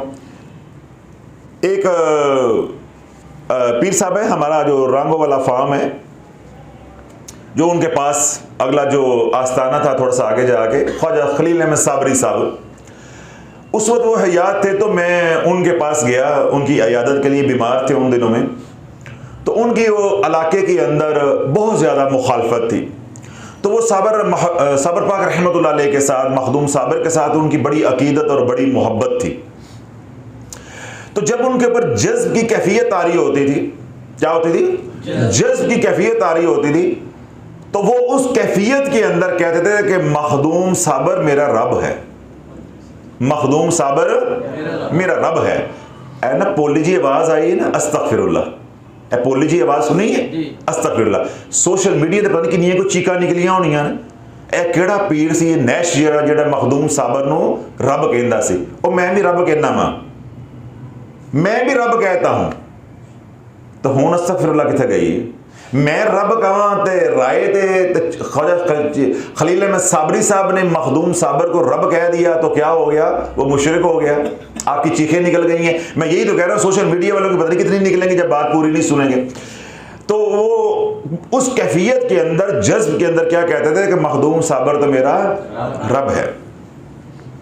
मैं गया, कुर्सियां लगी हुई थी, जैसा डेरे का माहौल होता है चारपाइयां पे। मैं गया तो उन्होंने मुझे बैठाया, जी बैठो, सलाम दो हुई।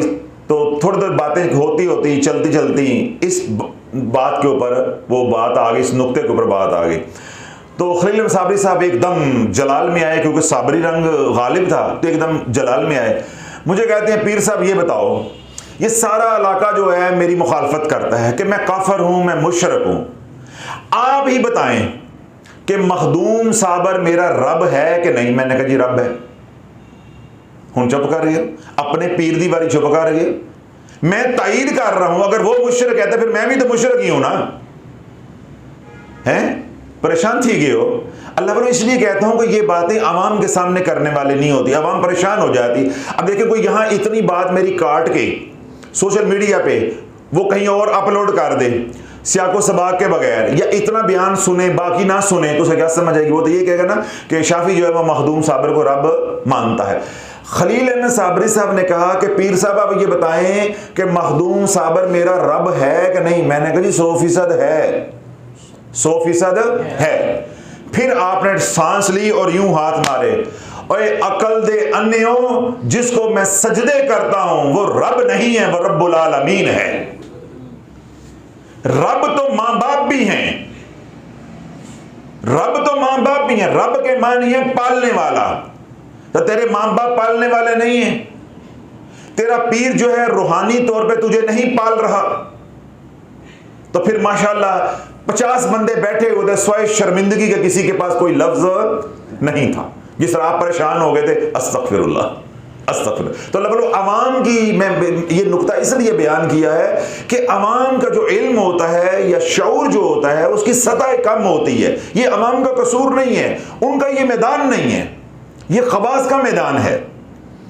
देखिए ना, फिका के मसाइल हैं, कोई फकीह है वो समझेगा, हम तो नहीं समझ पाएंगे।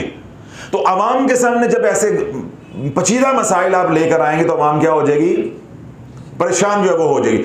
तो अल्लाह पर इसी तरह जो वज़ाइफ की दुनिया है, अवाम को मालूम नहीं है। अगर आपने एक वजीफा भी किसी को नुकसान पहुंचाने के लिए जलाली अमल किया, 99% इम्कान है पहले वजीफे में ही आप फंस जाएंगे, रज्जत हो जाएगी, जिंदगियां बर्बाद हो जाएंगी पहले अमल में। अब मैं आपको जो बात कहना चाह रहा था, जिसकी वजह से ये सारी खलील अहमद साबरी साहब की बात अभी जहन में आ गई, वो मैंने आपके गोश गुजार की, वो ये, आप किसको मारने लगे थे? सास को। सास किसको मारने लगी थी? बहू को। आप किसको मारने लगे थे? हमसाए को। आप किसको मारने लगे थे? शरीके को। आप मेरे साथ जाग नहीं रहे, किसको मारने लगे थे? शरीके को, दुश्मन को। जो भी था, सास थी, बहू था, शरीका था, चाचा था, ताया था, या अगले दरवाजे वाला हमसाया था, जो भी था तो बंदा, था तो इंसान। अब ये मेरी बात को जरा इधर कर दो। एक बिल्ली के बच्चे को मारो, फिर मैं देखता हूं तुझे रब कैसे छोड़ देता है। एक कुत्ते के बच्चे को मारो, फिर मैं देखता हूं तुझे रब कैसे छोड़ देता है। तेरा रब ऐसा रहीमो करीम है, वो तो कुत्ते के बच्चे को मारो, बिल्ली के बच्चे को मारो, तेरी नस्लों को उजाड़ के रख दे। तू तो आदम की औलाद को मारने चला था। वो सास थी, बदकार थी, जानिया थी, घटिया जुबान वाली थी, गंदी जुबान वाली थी, गुनाहगार थी, पापी थी। जितने भी गलीज अल्फाज हैं, खसलतें हैं, सब उसके अंदर थी तो इंसान। अल्लाह तो बिल्ली का कत्ल माफ नहीं करता, अल्लाह तो कुत्ते के बच्चे का कत्ल माफ नहीं करता। बंदे का कत्ल माफ कर देगा? मैंने क्या कहा कि 99% इम्कान है जब अपने रिश्तेदारों को, अपने शरीके को तावीज़ात, अमलियात के जरिए नुकसान पहुंचाने की कोशिश करोगे, पहले अमल से फट्टे चढ़ जाओगे। और अगर आपने आमाल किए हैं कि अपनी जिंदगी बेहतर बनाने के लिए, अपनी औलाद को बेहतर बनाने के लिए या सवाब के लिए आप करते रहे, क्या करते रहे? सवाब के लिए, और वाकई आप झूठ नहीं बोल रहे, सवाब के लिए करते रहे, तो फिर अल्लाह वालों यकीन रखो कि जो आमाल मैंने बताए हैं उनके ऊपर कारबंद रहो, वो करते रहो। आज नहीं तो कल, कल नहीं तो परसों अल्लाह निकाल के दिखाएगा इंशाअल्लाह। लेकिन जो लोग आमाल या वज़ाइफ करते रहे शराइत के बगैर, लेकिन उनकी नीयत बुरी नहीं थी, किसी को हलाक करने की नीयत नहीं थी, अल्लाह वालों ये फंसते फंसते सालों इनको लगे। ये इस तरह के लोग रातों रात नहीं फंसते, ये सालों फंसते हैं, सालों बाद फंसते हैं। कैसे फंसते हैं? कभी जलाली किया, वो छोड़ा, फिर जमाली शुरू कर लिया, कभी जलाली के साथ जलाली जोड़ के कर लिया। मैं उसकी मिसाल भी दे देता हूं। इधर आयत करीमा पढ़ रहे, चाहे एक तस्बीह कर रहे हैं, इधर ला हौला वला कुव्वता इल्ला बिल्लाहिल अलिय्यिल अज़ीम शुरू कर लिया। अब ये दोनों जलाली हैं, ये दोनों क्या होंगे? आपस में टकराएंगे। ठीक है, इस तरह ला हौला वला कुव्वता छोड़ दिया, आयत करीमा शुरू किया, साथ तीसरा कलमा शुरू कर लिया। अब ये दोबारा फिर क्या होगा? टकराएंगे, दोनों जलाली वज़ाइफ आ जाएंगे। इस तरह सूरह असर पढ़ना शुरू कर दी दुश्मनों से, शर से बचने के लिए। ठीक है, ये शुरू कर ली। उधर से सूरत इनाम की आयत नंबर 45 फक़ुदिया दाबिरुल कौमिल लज़ीना ज़लमू वल्हम्दुलिल्लाहि रब्बिल आलमीन। अब ये दोनों जलाली फिर टकराएंगे, बंदा फिर मरेगा। इसी तरह किसी ने सूरत कौसर शुरू कर ली, सूरह कौसर शुरू कर ली, लेकिन वो की किस नीयत से? खैर बरकत के लिए नहीं, दुश्मनों के शर से बचने के लिए, उनको नुकसान पहुंचाने के लिए। इन्ना शानिया का हुवल अबतर के ऊपर अपनी तवज्जो मरकूज करके उसको पढ़ा। अब यही सूरत कौसर जो है वो उजाड़ के रख देगी। हालांकि सूरह कौसर क्या है? जमाली है। इन्नमल अमालु बिन्नियात, जैसी नीयतें थी, अमाल की तफसीर, अमाल का फैसला वैसे ही आएगा। तो वो तमाम हजरात जिन्होंने अमाल तो किए, लेकिन अल्लाह जानता है उनके इरादों और नीयतों को कि उनकी नीयतें गलत नहीं थी, वो महज सवाब के लिए, अपने घर बार की हिफाजत के लिए, खैर व बरकत के लिए पढ़ते रहे। उनको अल्लाह वालों इस दुनिया में, रज्जत की दुनिया में फंसते हुए सालों लगे। अब कान खोल के सुनो, तुम्हें सालों लगेंगे निकलते हुए भी। जमाने का कोई पीर फकीर तुम्हें रातों रात नहीं निकाल सकता। चाहे मेरी इस बात से आपका दिल मुतमिन हो रहा है, तो चाहे आपका मेरी बात से दिल मायूस हो रहा है, आज मैंने सच बोल दिया है। ये बात जहन से निकाल दो कि 2, 4, 5, 6 हफ्ते के अंदर आप निकल जाओगे। सालों की बात है, सालों की बात है। वो शैतान जो तुम्हें वज़ाइफ नहीं पढ़ने देता था, वो वक्त याद करो जब वज़ाइफ की दुनिया में आए थे। वो वक्त याद करो, 15 साल पहला, 20 साल पहला, 10 साल पहला, वो वक्त याद करो। तुम तस्बीह लेके बैठते थे, शैतान नींद डालता था, परताव डालता था, जमाइयां आती थी, कमर दर्द होती थी, उकताहट होती थी, वजीफे टूटते थे। जब तुमने उन तमाम घाटियों को पार कर लिया, वज़ाइफ करने के आदी हो गए और उस दलदल में फंस गए कि अब यही वज़ाइफ नुकसान देना शुरू हो गए। इन्नहु लकुम अदुव्वुम मुबीन, शैतान तुम्हारा खुला दुश्मन है, हमने तुम्हें बता दिया था। अब वही शैतान तुम्हें वज़ाइफ की दुनिया से निकलने नहीं देगा। ये है खेल अल्लाह वालों। वो शैतान जो कल इबादत नहीं करने दे रहा था, रब का जिक्र नहीं करने दे रहा था, वजीफा नहीं करना, खानका नहीं जाना, अल्लाह अल्लाह नहीं करनी, अब यही शैतान कहेगा कि नहीं करनी है, ये वजीफा पढ़ना है। क्यों? वो हमारा नुकसान चाहता है, चाहे नुकसान पढ़ने से हो चाहे नुकसान छोड़ने से हो। अब क्योंकि ये वज़ाइफ हमें दे रहे हैं नुकसान, अब वो शैतान रात ख्वाबों में आएगा। बिलाल की तरह सफेद सूट पहना होगा, चिट्टा अमाशी में लगाया होगा, मुच्छा नु ता दिता होगा, दाढ़ी 2 फुट लंबी होएगी। सुबह उठ के कहेंगे बहुत बड़े वली अल्लाह दी मैनू ज़ियारत हुई है तो उन्होंने मैनू यह वजीफा दिता है, चलो जी बाकी बंद तो वजीफा शुरू। बड़ी अल्लाह दी मदद आई है मेरे उत्ते तो कोई भी मुश्किल हालात आन लगन, मैनू तो अल्लाह दा करम होए दा ख्वाब आ जाते हैं। ये राबिया बसरियां बनी फिरदियां ने, कोई हसन बसरी बना हुआ है, कोई राबिया बसरी बनी हुई है। सुबह से लेकर शाम तक अल्लाह की नाफरमानी, तो रात को राबिया बसरी ख्वाबों में। सपनों की शहजादियां है ना ये, इसलिए सपनों के शहजादे हैं। सुबह से शाम तक अल्लाह के नबी का दिल दुखाना, और रात को क्या है, हसन बसरी बन जाते हैं। अल्लाह वालों मैं यही तो रोता हूं, कोई सच्चा बंदा नहीं मिलता, सच्चा ख्वाब कहां से ले आऊं। और पीर और मौलवी सच्चे नहीं रह गए, हम अवाम का रोना रो रहे हैं। अगर मेरी बातें से गुस्सा आ रहा है, बुरी लग रही हैं या हकीकत के मुनाफी लग रही हैं, अल्लाह वालों आज के दौर में झूठ सच छुपता नहीं है। ये वो वक्त गए, वो भोले वक्त गए, भले वक्त वो खत्म होगी बातें। मैंने क्या बात अभी कही है कि सच्चा बंदा मिलता नहीं, ख्वाब कहां से ले आओगे। ये वो उम्मत है जो कमली वाले के बारे में ख्वाब घड़ घड़ के सुनाती है, ये वो पाकिस्तानी कौम है।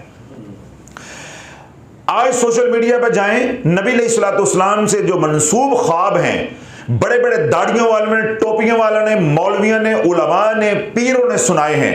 वो ख्वाब देखो, इंटरनेट पे आपको, यूट्यूब के ऊपर आपको मिलेंगे, सोशल मीडिया पे आपको मिलेंगे, झूठे ख्वाब। क्यों?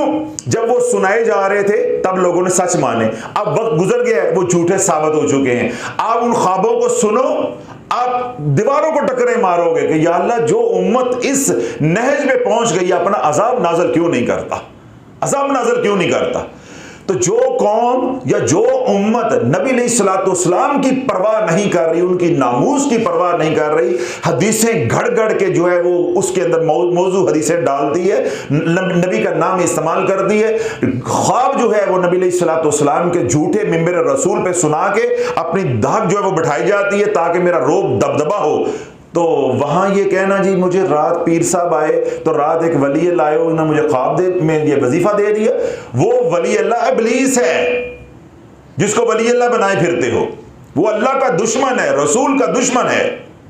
तो जब दलदल में फंस नहीं रहे थे, अभी फंसे नहीं थे, तो वही इब्लीस वजीफे करने नहीं दे रहा था। अब क्योंकि इन्हीं वज़ाइफ से तेरा नुकसान हो रहा है, अब वो छोड़ने नहीं देगा। ये है रोना। इसलिए मैं कहता हूं कि मैंने 23 साल की जिंदगी में 23 लोगों, रूहानियत के शोबे की 23 साल की जिंदगी में 23 लोगों को भी मैंने रज्जत से निकलते आज तक नहीं देखा। किसी की कसम 4 हफ्ते बाद, किसी की कसम 6 हफ्ते बाद, किसी कसम साल बाद टूट जाती है, फिर वो दोबारा वज़ाइफ में आ जाता है, फिर वो दोबारा वज़ाइफ में। मैंने ऐसे लोगों को भी देखा कि जिन्होंने मगरिब से 15 मिनट पहले रोजा तोड़ दिया। असर के वक्त रोजा तोड़ने वाले तो अल्लाह बोलो गिने भी नहीं जा सकते। असर के वक्त रोजा तोड़ने वाले रज्जत के मैदान में तो गिने भी नहीं जा सकते। मैं आपको यह बता रहा हूं कि मैंने ऐसे लोगों को देखा कि मगरिब से 10-12 मिनट पहले उन्होंने रोजा तोड़ दिया, यानी मंजिल बिल्कुल मिलने वाली थी और उनको वो मकाम मिल जाने थे जिसका इंसान एहसास नहीं कर सकता, इदराक नहीं कर सकता, तसव्वुर नहीं कर सकता, लेकिन उन्होंने शैतान की चाल के अंदर आके फंस के उन्होंने रोजा तोड़ दिया, दोबारा वज़ाइफ शुरू कर दी। मैं उसकी एक मिसाल दे देता हूं। अल्लाह ना करे आपकी बेटी घर आकर बैठी हुई है, क्या बैठी है? बेटी घर आकर बैठी, अल्लाह ना करे किसी की भी। अब वो मसला सारा पीछे तशखीस हुआ है कि ये सारा उल्टे वज़ाइफ का समर है, नतीजा है। मैंने वज़ाइफ करा दिए बंद। अब मैं क्या कह रहा हूं, इस दुनिया से निकलने के लिए बरसों चाहिए। मुझे बताओ वो बेटी वाले कैसे सब्र करेंगे? बेटी वाले कैसे सब्र करेंगे? अल्लाह की अजमत पे कुर्बान जाओ, अल्लाह के इल्म पे कुर्बान जाओ, अल्लाह की फरासत पे कुर्बान जाओ कि मेरे रब ने बंदे की नब्ज़ ही ऐसी पकड़ी है, ऐसा धोबी पटका लगाया है कि बंदे से सब्र नहीं। अल्लाह ने कहा सब्र ही करना है, बंदे के पास सब्र नहीं, इंसान बेसब्र है। अल्लाह ने कहा नहीं, सब्र ही करना है, सब्र ही करना है। तो सब्र के जरिए मदद आनी। अब जिसकी बेटी आकर 6 महीने से घर बैठी है, साल से घर बैठी है, मां ने वजीफे ठोक के रखे, दादी ने वजीफे ठोक के रखे, सास ने वजीफे ठोक के रखे, या अब्बे ने काम चौक के रखे, अब उसका जो वबाल है वो अगली नस्ल औलाद जो है वो भोगता रही है। अब वो शाफी के बोलने में से नंगे तो हो गए हैं, उन्होंने सचिया भी तो होना है ना। बंदा पाकिस्तानी हो, शर्मिंदा हो के भी, झूठा हो के भी, फिर के मैं सच्चा नहीं हूं तो पाकिस्तानी तो ना हुआ। अब उन्होंने क्या करना है कि 4 महीने 6 महीने मेरी बातों के ऊपर सब्र करेंगे, उसके बाद अंदर खाते पोला जी एक वजीफा शुरू कर लेना बेच, चलो मैं तस्बीह फातिमा पढ़ना हो सदे ना हो चल, या मैं ये काम कर लो। फिर क्या है, माशरा नहीं छोड़ता। हम लोग जालिम नहीं छोड़ते। हम कहेंगे इतना अरसा आके बैठी है, और साढ़े पीरां को लेके जाओ। साड़ी कुड़ी भी आके बैठी, साढ़े पीरां ने नजर की थी, घर चली गई सी है, पता चले पीरां ने नजर करके अपने घर बुला ली से, वो उधर ख्याल नहीं करना। फिर ये जालिम माशरा भी ये चूंचे मारता है। अगर वो इस्तकामत का मुजाहरा करेंगे भी तो हम जालिम लोग उनको इस्तकामत पे रहने नहीं देंगे। हम उनको जो है वो बेसब्री की तरफ लेकर जाएंगे, उनको चूंचे मार मार के उसके पास जाओ, उसके पास जाओ, हमारे साथ ये हुआ था, हम फलां जगह गए थे, कर्म हो गया था। अब क्या होगा, वो 6 महीने 8 महीने 1 साल शाफी की बातों पे भरोसा रखेंगे, यकीन करेंगे, 6 महीने बाद 8 महीने बाद कसम टूट जाएगी। फिर उन्होंने कोई वजीफा कर लिया तो 10 साल और पीछे। तो फिर मैं क्या कहता हूं, 500-600 साल मामूली बात है, 8-10 नस्लें मामूली बात है। फिर शाफी ने यह बात बंद कमरे में हुजरे में नहीं कही, पूरी उम्मत के सामने रखी है, पूरी उम्मत के सामने रखी है, और पूरी जिम्मेदारी के साथ रखी है कि मुल्तान नहीं, पाकिस्तान नहीं, पूरी दुनिया ये मैदान है तुम्हारे पास, घोड़ा भी तेरे पास है। वक्त आज का नहीं, कल का नहीं, परसों का नहीं, क़यामत तक का वक्त दे रहा हूं। कोई तुझे ये बता दे तुझे है क्या, उसके जूते होंगे, हमारा सर होगा, हम सर पे सजा के चलेंगे कि इस बंदे ने तेरी तशखीस कर दी है। रज्जत से निकालना, रज्जत का इलाज करना, ये तो बड़ी दूर की बात है। सिर्फ कोई ये बता दे तेरे पेट में दर्द क्यों है, तेरी बेटी घर आके बैठी क्यों है, तेरा कारोबार तबाह हुआ क्यों है, तेरे घर में ला इलाज बीमारियां क्यों है, तेरे घर में झगड़े क्यों है, तेरे घर में रिस्क की तंगी क्यों है, बस ये क्यों का कोई जवाब दे दे, वो हमारा मुर्शिद है, वो हमारा हादी है, वो हमारा लजपाल है। हम उसकी अजमत को सलाम करेंगे, अजमत को सलाम करेंगे। हां, जो बताने वाले हैं वो नजर नहीं आते, भूल जाओ। हमें सब कुछ पता भी था तो 10 साल हमने हवा लगने दिए, 12 साल हमने हवा लगने दिए, और अब भी बोल रहे हैं तो किसी के कहने पे बोल रहे हैं, वरना जो हो रहा होता रहे, जो होता है होता रहे। अब देखो, अगर मैं बोल रहा हूं तो कलील तबका सिवाय उसके बाकी कोई बात मान रहा है, तो बुजुर्गों को सामने आके क्या जलील होने की जरूरत पड़ी है। सारी जिंदगी मुत्तकी बन के गुजारी, तकवे के वाली जिंदगी गुजारी, इज्जत वाली जिंदगी गुजारी। अब आखिरी दिनों में वो सोशल मीडिया पे सामने आके इन राजों से पर्दे उठाएं, क्या उम्मत ने मान लेने? जो हराम पे लग गई है, जिना पे लग गई है, बदकारी पे लग गई है, जो सूद पे लग गई है, क्या वो मान? इस उम्मत की अब इस्लाह नहीं है, अब अजाब का वक्त हुआ चाहता है, अब अजाब का वक्त हुआ चाहता है। अल्लाह बोलो, ये दीनदार तबका, मजहबी तबका है, उसकी शक्ल दिखा रहा हूं, उसके लिए कह रहा हूं कि अजाब का वक्त अब हुआ चाहता है। अब हक और बातिल की तफरीक का वक्त हुआ चाहता है, अब बिल्कुल वक्त कलील रह गया हुआ है, इसलिए हुज्जत पूरी कर रहे हैं। कल ये ना कहीं हमें किसी ने बताया नहीं था। तो अल्लाह बोलो, गोश गुजार ये कर रहा हूं, अर्ज ये कर रहा हूं, हाथ ये जोड़ रहा हूं कि जो कहा है अल्लाह के हुक्म से कहा है, आपके भले के लिए कहा है, सब्र कर लो, शाफी की बात पे भरोसा रखो, सब कुछ छोड़ छाड़ के जिन हालात के अंदर भी अल्लाह ने रखा, अल्लाह का शुक्र अदा करो। 5 काम करो, नमाज की पाबंदी, दुरूद पाक, इस्तग़फ़ार, नजरों की हिफाजत और रिज़्क़ हलाल कमाओ। जिन हालात में भी हो, बेटी आके बैठी है, कारोबार तबाह है, जादू है, बीमारी है, जो भी है, सालों लगेंगे सब्र के बाद भी निकलते। वो जो गुल खिलाए हुए हैं वो जो गुल खिलाए हैं, वो गुल के जो पत्तियां उड़ गई हैं, उन पत्तियों का रंग वापस लौटते सालों लगेंगे। ये रज्जत से निकलना महीने, 2 महीने, 4 महीने, 6 महीने, 8 महीने का खेल नहीं है। 18 साल वज़ाइफ किए हैं, 18 महीने तो सब्र कर ले। 25 साल वज़ाइफ किए हैं, 25 महीने तो सब्र कर ले। 1 महीना 1 साल का भी कफारा हो तो जितने साल तबाही फैलाई है उतने महीने ही सब्र कर ले।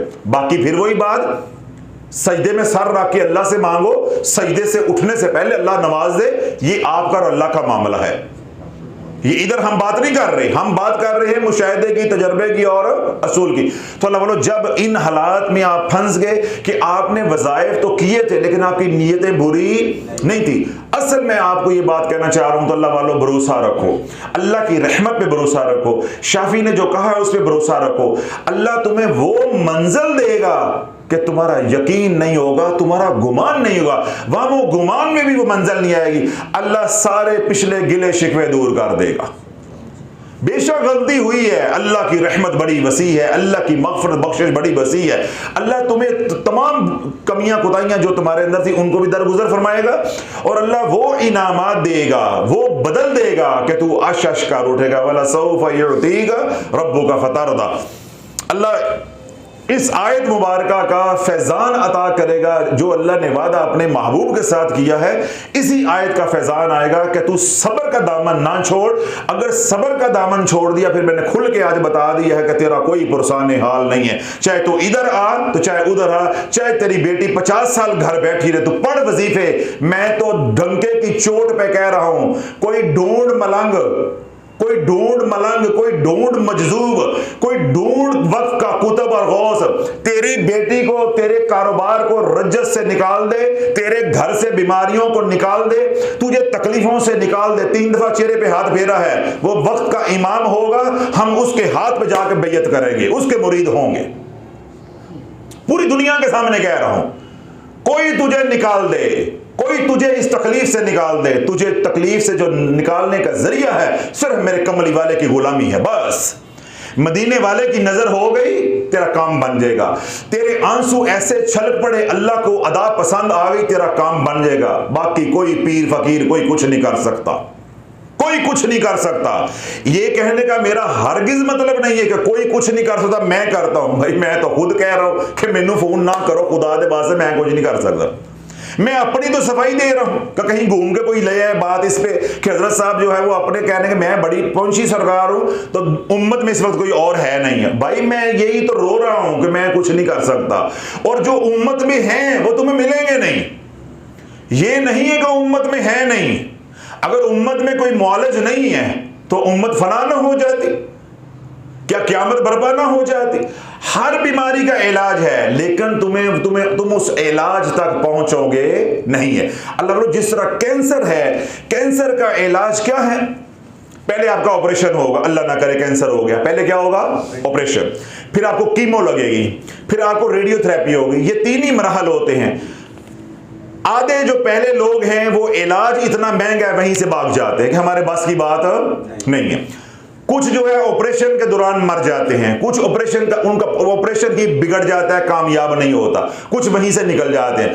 कुछ कीमोथेरेपी लगती है, उनका जिस्म तबाह हो जाता है, बाल गिर जाते हैं, बुरा हाल हो जाता है, वो वहीं मर जाते हैं, हिम्मत छोड़ जाते हैं, या कीमोथेरेपी इतनी महंगी है कि वो इलाज नहीं कर पाते। कुछ जो है वो जाके रेडियोथेरेपी पे लमलेट हो जाते हैं, हिम्मत हार जाते हैं। तो कैंसर के मरीज क्या है? इल्ला कलील बचते हैं, वो भी वो बचते हैं जो ग्रेड 1 पे होते हैं, स्टेज 1 पे होते हैं। तो ये जो रजत वाले हैं ये तो 15वीं स्टेज थे, यानी 10 साल से कम को बोलता ही नहीं है। 10 साल तो मामूली सी बात है जी, मैं 10 साल से वजीफे पढ़ रही हूं। बच्चियां जिनके रिश्ते नहीं हो रहे उनकी हिस्ट्री लो, 10 साल से पढ़ रही रिश्ता नहीं हो रहा, 9 साल से पढ़ रही रिश्ता नहीं हो रहा, और माए बहनें, सास माए ये और बुजुर्ग 35-35 साल, 40-40 साल। अल्लाह वालों, अब सबर के अलावा कोई तुम्हें इस दलदल से निकाल नहीं सकता। और जो बात आज मैं आपको नुक्ता आज आपको देना चाह रहा हूं वो ये कि जब सबर कर लोगे, 2 दरवाजों पे दस्तक देते रहो। शाफी के कहने पे एक बाबू सलाह और एक बाबू सबर। नमाज का दरवाजा, नवाफल पढ़ के अल्लाह से मदद मांगो, फर्ज नमाज पढ़ के अल्लाह से मदद मांगो, और सब्र के साथ तो अल्लाह की मदद आके रहेगी। अल्लाह का वादा है, इन्नल्लाह मअस साबिरीन, इन्नल्लाह युहिब्बुस साबिरीन, अल्लाह सब्र करने वालों के साथ भी है। और दूसरा रब क्या फरमाता है, इन्नल्लाह युहिब्बुस साबिरीन, अल्लाह सब्र करने वालों के साथ बेशक मोहब्बत करता है। तो अल्लाह ने एक नजर भी तुझे प्यार से देख लिया तो इंशाअल्लाह चाहे 50 साल की भी रज्जत है, अल्लाह पल भर में निकाल देगा। फिर उसको निकालने के लिए अल्लाह किसी मलंग को जरिया बना दे, शाफी को जरिया बना दे, किसी मट्टी को जरिया बना दे, किसी हवा को जरिया बना दे, किसी बंदे को जरिया बना दे, किसी जानवर को जरिया बना दे। ये अल्लाह के फैसले हैं, अल्लाह निकाल कर दिखाएगा। और सब्र के ऊपर मैंने क्या कहा कि अल्लाह वो मकाम देगा जिसका आप तसव्वुर भी नहीं कर सकते। अब अल्लाह बोलो, ये आखिरी बात तवज्जो के साथ सुननी है, फिर मैं आपको बताऊंगा कि इस मुसीबत से हमने निकलना कैसे है, क्योंकि इस मुसीबत से विर्द वजीफे नहीं निकाल पा रहे, ना ही उसका रिजल्ट मिलता है ना मिल रहा है। हजरत अब्दुल्लाह बिन सलाम रजी अल्लाह तआला अन्हु सैयदना उस्मान गनी रजी अल्लाह अन्हु के पास गए। ये उन अयाम की बात है जिन दिनों में सैयदना उस्मान गनी रजी अल्लाह अन्हु को बागियों ने मासूर किया हुआ था, मुक़य्यद किया हुआ था महल के अंदर, आपके घर के अंदर। तो अब्दुल्ला बिन सलाम रजी अल्लाह कहते हैं कि जब मैं सैयदना उस्मान गनी रजी अल्लाह तआला अन्हु के पास गया तो अमीरुल मोमिनीन मुझे देखकर बड़े खुश हुए और मुझे फरमाया कि बहुत अच्छा हुआ कि आज मेरे से आप मुलाकात के लिए आ गए हो। आज मेरा दुनिया में आखिरी दिन है, आज मेरा दुनिया में आखिरी दिन है। जो हजूर के गुलाम होते हैं उन्हें यह भी मालूम होता है कि दुनिया में आना कब है और दुनिया से जाना कब है, क्योंकि बताने वाला उनको बता देता है। फिर आपने अब्दुल्ला बिन सलाम कहते हैं कि सैयदना उस्मान गनी रजी अल्लाह तआला ने अमीरुल मोमिनीन ने उधर इशारा किया कि ये सामने खिड़की देख रहे हो? मैंने कहा हाँ। तो फरमाया इस खिड़की के जरिए मैंने हजूर अलैहिस्सलातु वस्सलाम की ज़ियारत की है, इस खिड़की के जरिए अल्लाह के नबी अलैहिस्सलातु वस्सलाम की मैंने ज़ियारत की है।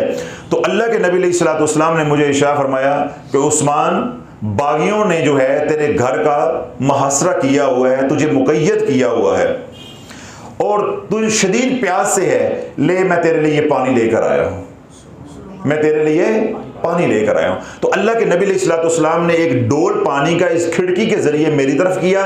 वो पानी मैंने जो है वो पिया।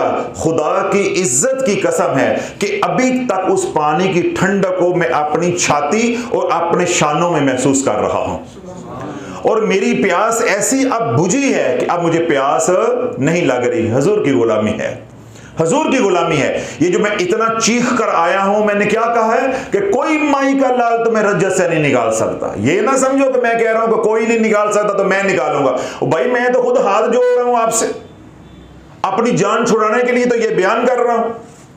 तुम्हें कोई निकालेगा इस मुसीबत से तो हजूर की गुलामी निकालेगी, कमली वाले की निगाह निकालेगी, अल्लाह की रहमत निकालेगी। तो अब सैयदना उस्मान गनी रजी अल्लाह तआला किस मुसीबत के अंदर हैं, किस आजमाइश और तकलीफ के अंदर हैं कि सारे रास्ते बंद हो गए हैं। अल्लाह वालों, जिन्होंने अल्लाह के साथ बनाई होती है, जाहिर के रास्ते बंद भी हो जाते हैं, अल्लाह वहां से मदद भेजता है जहां तेरा गुमान भी नहीं होता।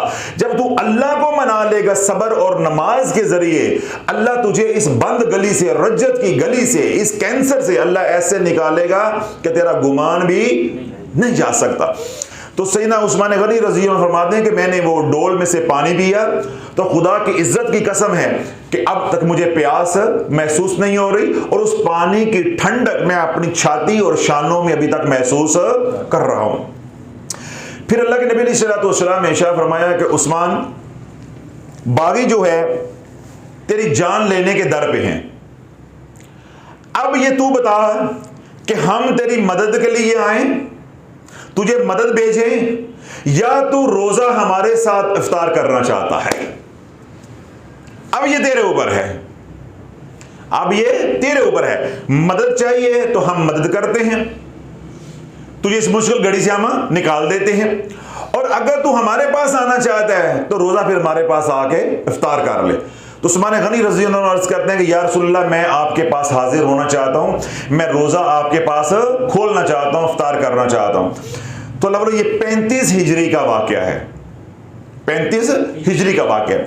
उस्मान गनी रज़ी अल्लाह ने फरमाया, अब्दुल्लाह बिन सलाम रज़ी अल्लाह मुखातिब करके, कि मैं फिर ख्वाब से बेदार हुआ तो मैंने अपनी अहलिया को बताया कि मेरे जाने का वक्त आ चुका है। अब ये अब्दुल्लाह बिन सलाम रज़ी अल्लाह को एक तरफ कर दें, अब आगे बात सुने। अमीरुल मोमिनीन हज़रत उस्मान गनी रज़ी अल्लाह ने अपनी अहलिया को मुखातिब किया कि बीबी अल्लाह वाली जाने का वक्त आ गया है। कमली वाले ने इशारा दे दिया है, मेरे पास सामने दो रास्ते रखे हैं, अगर दुनिया में रहने चाहते हो तो हम मदद भेजते हैं, इस मुसीबत से निकल जाओगे, और अगर हमारे पास आना चाहते हो, रोज़ा हज का हमारे साथ खोलना चाहते हो तो हम मुंतज़र हैं, आप हमारे साथ अफ्तारी करो आगे। तो मैंने दूसरा रास्ता जो है वो मुंतखब किया कि मैं कमली वाले के पास जाना चाहता हूँ। तो आपने अपने 20 गुलामों को आज़ाद किया। जब बीवी ने ये सारी बातें, अहलिया ने, ज़ौजा ने ये बातें सुनी, वो ज़ारों को तार रोने लगी और उन्होंने तसल्ली दी कि आप अमीरुल मोमिनीन तसल्ली रखें, बागी इस हद तक नहीं जाते। लेकिन फैसला तो अर्शों पे हो चुका था, फैसला तो अर्शों पे हो चुका था। तो उस्मान गनी रज़ी अल्लाह ने अपनी अहलिया से कहा कि वो कपड़े आज मुझे दो जो पहले मैं कभी पहने नहीं थे। पहले कपड़े अपने लिए पहनता था, आज कमली वाले से मुलाकात के लिए पहनने हैं, आज मुलाकात होनी है, तो मुझे वो लिबास दो जो पहले मैंने कभी इस्तेमाल नहीं किया। तो आपकी अहलिया ने पजामा और जो कुर्ता है जो पहले कभी आपने इस्तेमाल नहीं किया था, यानी जो नया था, वो आपको दिया। आपने गुस्ल किया, आपने वो कुर्ता जो है वो पहना, वो लिबास पहना, और कुरान मजीद का जो नुस्खा आपके पास था वो आपने सामने रखा। जरा जागते रहिएगा, वो नुस्खा आपने अपने सामने रखा और कुरान की तिलावत में मशगूल हो गए। उधर बागियों ने घर की दीवार जो है, महल की दीवार जो है वो फलांगी और आके आपके ऊपर हमला आवर हो गए और आपको नेज़ों और खंजरों के साथ आपको शहीद कर दिएगा।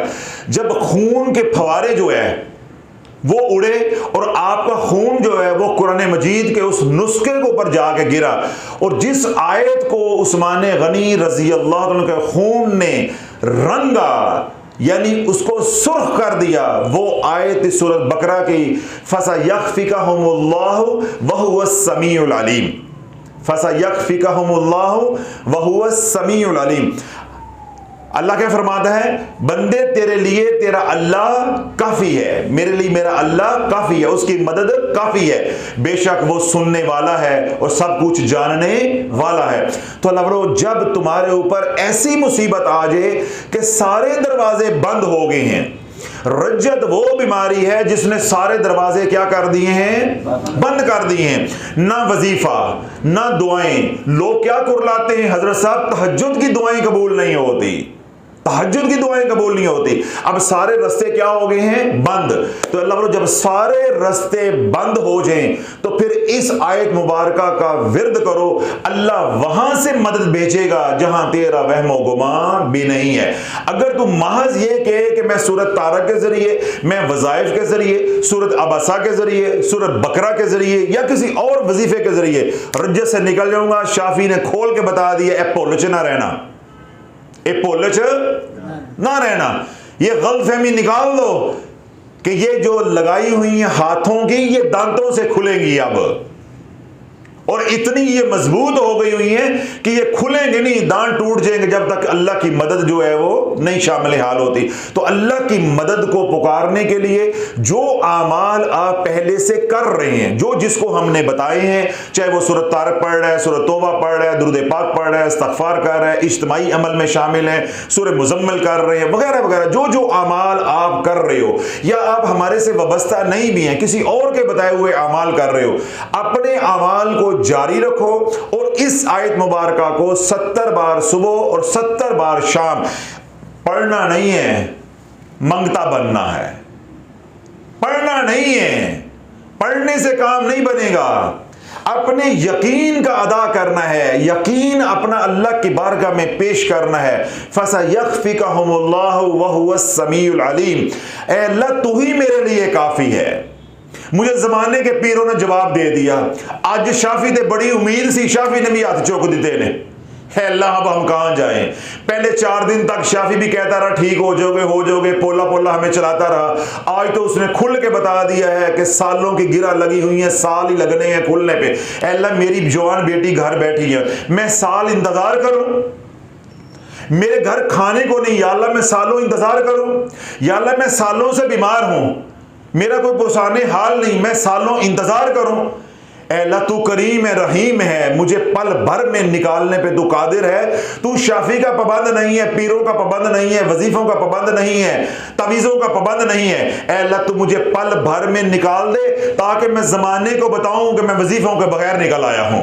मेरा रब वजीफों के बगैर निकालने पे भी कादर है। जब उसका कर्म हो जाता है तो वो वजीफों का पाबंद नहीं है, वो जिसको चाहे निकाल दे, उसे कोई पूछने वाला नहीं है। तो अपने रब को यूं मनाना है, रब को मनवा के फैसला अपने हक में करवाना है। वरना मैंने खुल के बता दिया है, जमीन माशरा, ये पाकिस्तान की जमीन, ये तो छोटी सी बात है। मैंने क्या कहा, दुनिया तेरे पास है, मैदान तेरे पास है, घोड़ा तेरे पास है, और वक्त क़यामत तक है तो निकल के दिखा। तूने वज़ाइफ को, कुरान को मजाक समझा हुआ था, तूने मजाक समझा हुआ था। अब अगर वाकई तूने किसी के साथ नाहक नहीं किया हुआ, महज गलतफहमी की बुनियाद पे ये कर बैठा है, गलती हो गई है, तो फिर इसका निकलने का क्या हल है कि सबर, नमाज, और ये इस आयत मुबारका को सूरत बकरा की जो आयत है, आयत नंबर 137, फसयक्फिकहुमुल्लाहु वहुवस समीउल अलीम, इसको 70 बार सुबह, 70 बार शाम, अव्वल वक्त 3 बार दुरूद पाक पढ़ के इतना यकसू हो कि अल्लाह के सामने जोली फैला के इस आयत को पढ़ना है कि या अल्लाह जब मैं उठूं तो मेरी रज्जत खत्म हो चुकी हो, अल्लाह जब मैं उठूं तो मेरी बीमारियां खत्म हो चुकी हो, अल्लाह जब मैं उठूं तो मेरी आजमाइशें खत्म हो चुकी हो, मेरी बच्चियों के रिश्ते रुके हुए हैं, या अल्लाह उनके अच्छे पैगाम कहीं से आ जाए, मेरे बच्चे घर बैठे हुए हैं तो या अल्लाह उनके रोजगार का कोई इंतजाम हो जाए, मेरी माँ बीमार है या खुद बीमार हूं, मेरा बाप बीमार है या फला बीमार है, या अल्लाह जब मैं उठूं मुसल्ले से तो या अल्लाह या चेहरे पे हाथ फेरूं तो या अल्लाह उनके शिफा का फैसला हो चुका। तो अल्लाह ऐसे यकीने कामिल के साथ आपने इस आयत मुबारका को पढ़ना है, और साथ जो जो अमाल कर रहे हैं उन अमाल को जारी रखना है। अब ये अमल साथ लगाने का हरगिज़ ये मतलब नहीं है कि भाई सूरत तारक छोड़ देनी है, सूरत मुज़म्मिल छोड़ देनी है, सूरत तौबा छोड़ देनी है, खिज़री अमल छोड़ देना है, या दीगर अमाल हैं वो छोड़ देने हैं। वो अमाल अपनी जगह पर रहेंगे। ये आयत इसलिए बताई है कि जो लोग मुस्तरब हैं, परेशान हैं, आजमाइश लंबी होती जा रही है, उनके पास वक्त नहीं, अपनी औलाद की जवानी को देखते हैं कि ढल रही है, माँ बाप की बीमारी को देखते हैं, या कारोबार को बर्बाद होते देखते हैं, अब सब्र नहीं होता। तो अल्लाह की रहमत को झंझोड़ने के लिए, अल्लाह की रहमत को मतवज्जे करने के लिए ये आयत का साथ अमल मैंने बताया है। ये वो तमाम हजरात जो किसी भी मुसीबत में फंसे हुए हैं, चाहे वो रज्जत के मरीज नहीं भी हैं, किसी भी मुसीबत में अल्लाह की मदद को फौरन पाने के लिए, तलब करने के लिए जो अमल है वो क्या है, फसयक्फिकहुमुल्लाहु वहुवस समीउल अलीम। इस आयत को 70 मरतबा सुबह, 70 मरतबा शाम पढ़ें, अव्वल वक्त 3 बार दुरूद पाक। और इसको पढ़ने का जो तरीका है वो क्या, अगर तो आपने फर्ज नमाज पढ़ ली है, ठीक है, फर्ज नमाजों के बाद पढ़ सकते हैं, यानी ईशा और फजर के बाद पढ़ सकते हैं। फिर यह कि अगर फजर नमाज, फर्ज नमाज जो है वो पढ़ ली है, और अगर उसके बाद आप 2 रकत नमाज नफल पढ़ते हैं तो उन नफलों के अंदर आप नियत कर लें सलातुल हाजत की। जिस तरह इशराक के नफल पढ़े तो उसमें नियत कर लें सलातुल हाजत की, ऐसे ही आपने इशा की नमाज पढ़ी, उसके बाद 2 रकत नमाज की नियत कर लें सलातुल हाजत की। तो फर्ज नमाजों के बाद पढ़ लें।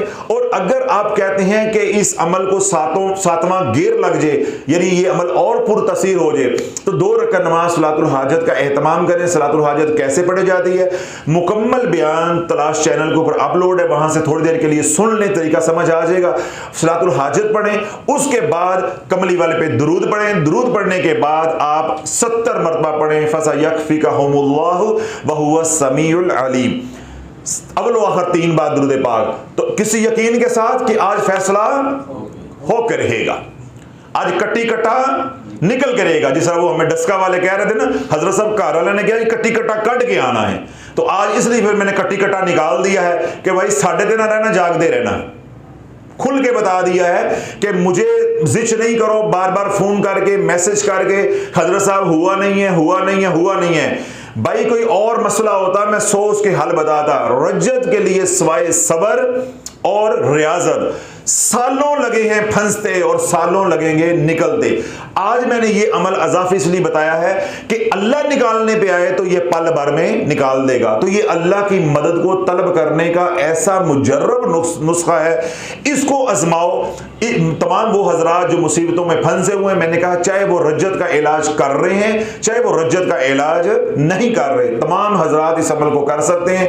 आप कोई भी वजीफा और कर रहे हैं, आपके ऊपर कोई परेशानी तकलीफ दुख आ जाता है तो आप इस अमल को कर सकते हैं। तमाम हजरात को इजाजत है, आप हजरात को भी इजाजत है, जो सोशल मीडिया में बाद में सुने उन्हें भी इजाजत है। सुब्हान रब्बिका रब्बिल इज्जति अम्मा यसिफून व सलामुन अलल मुरसलीन वल्हम्दुलिल्लाहि रब्बिल आलमीन।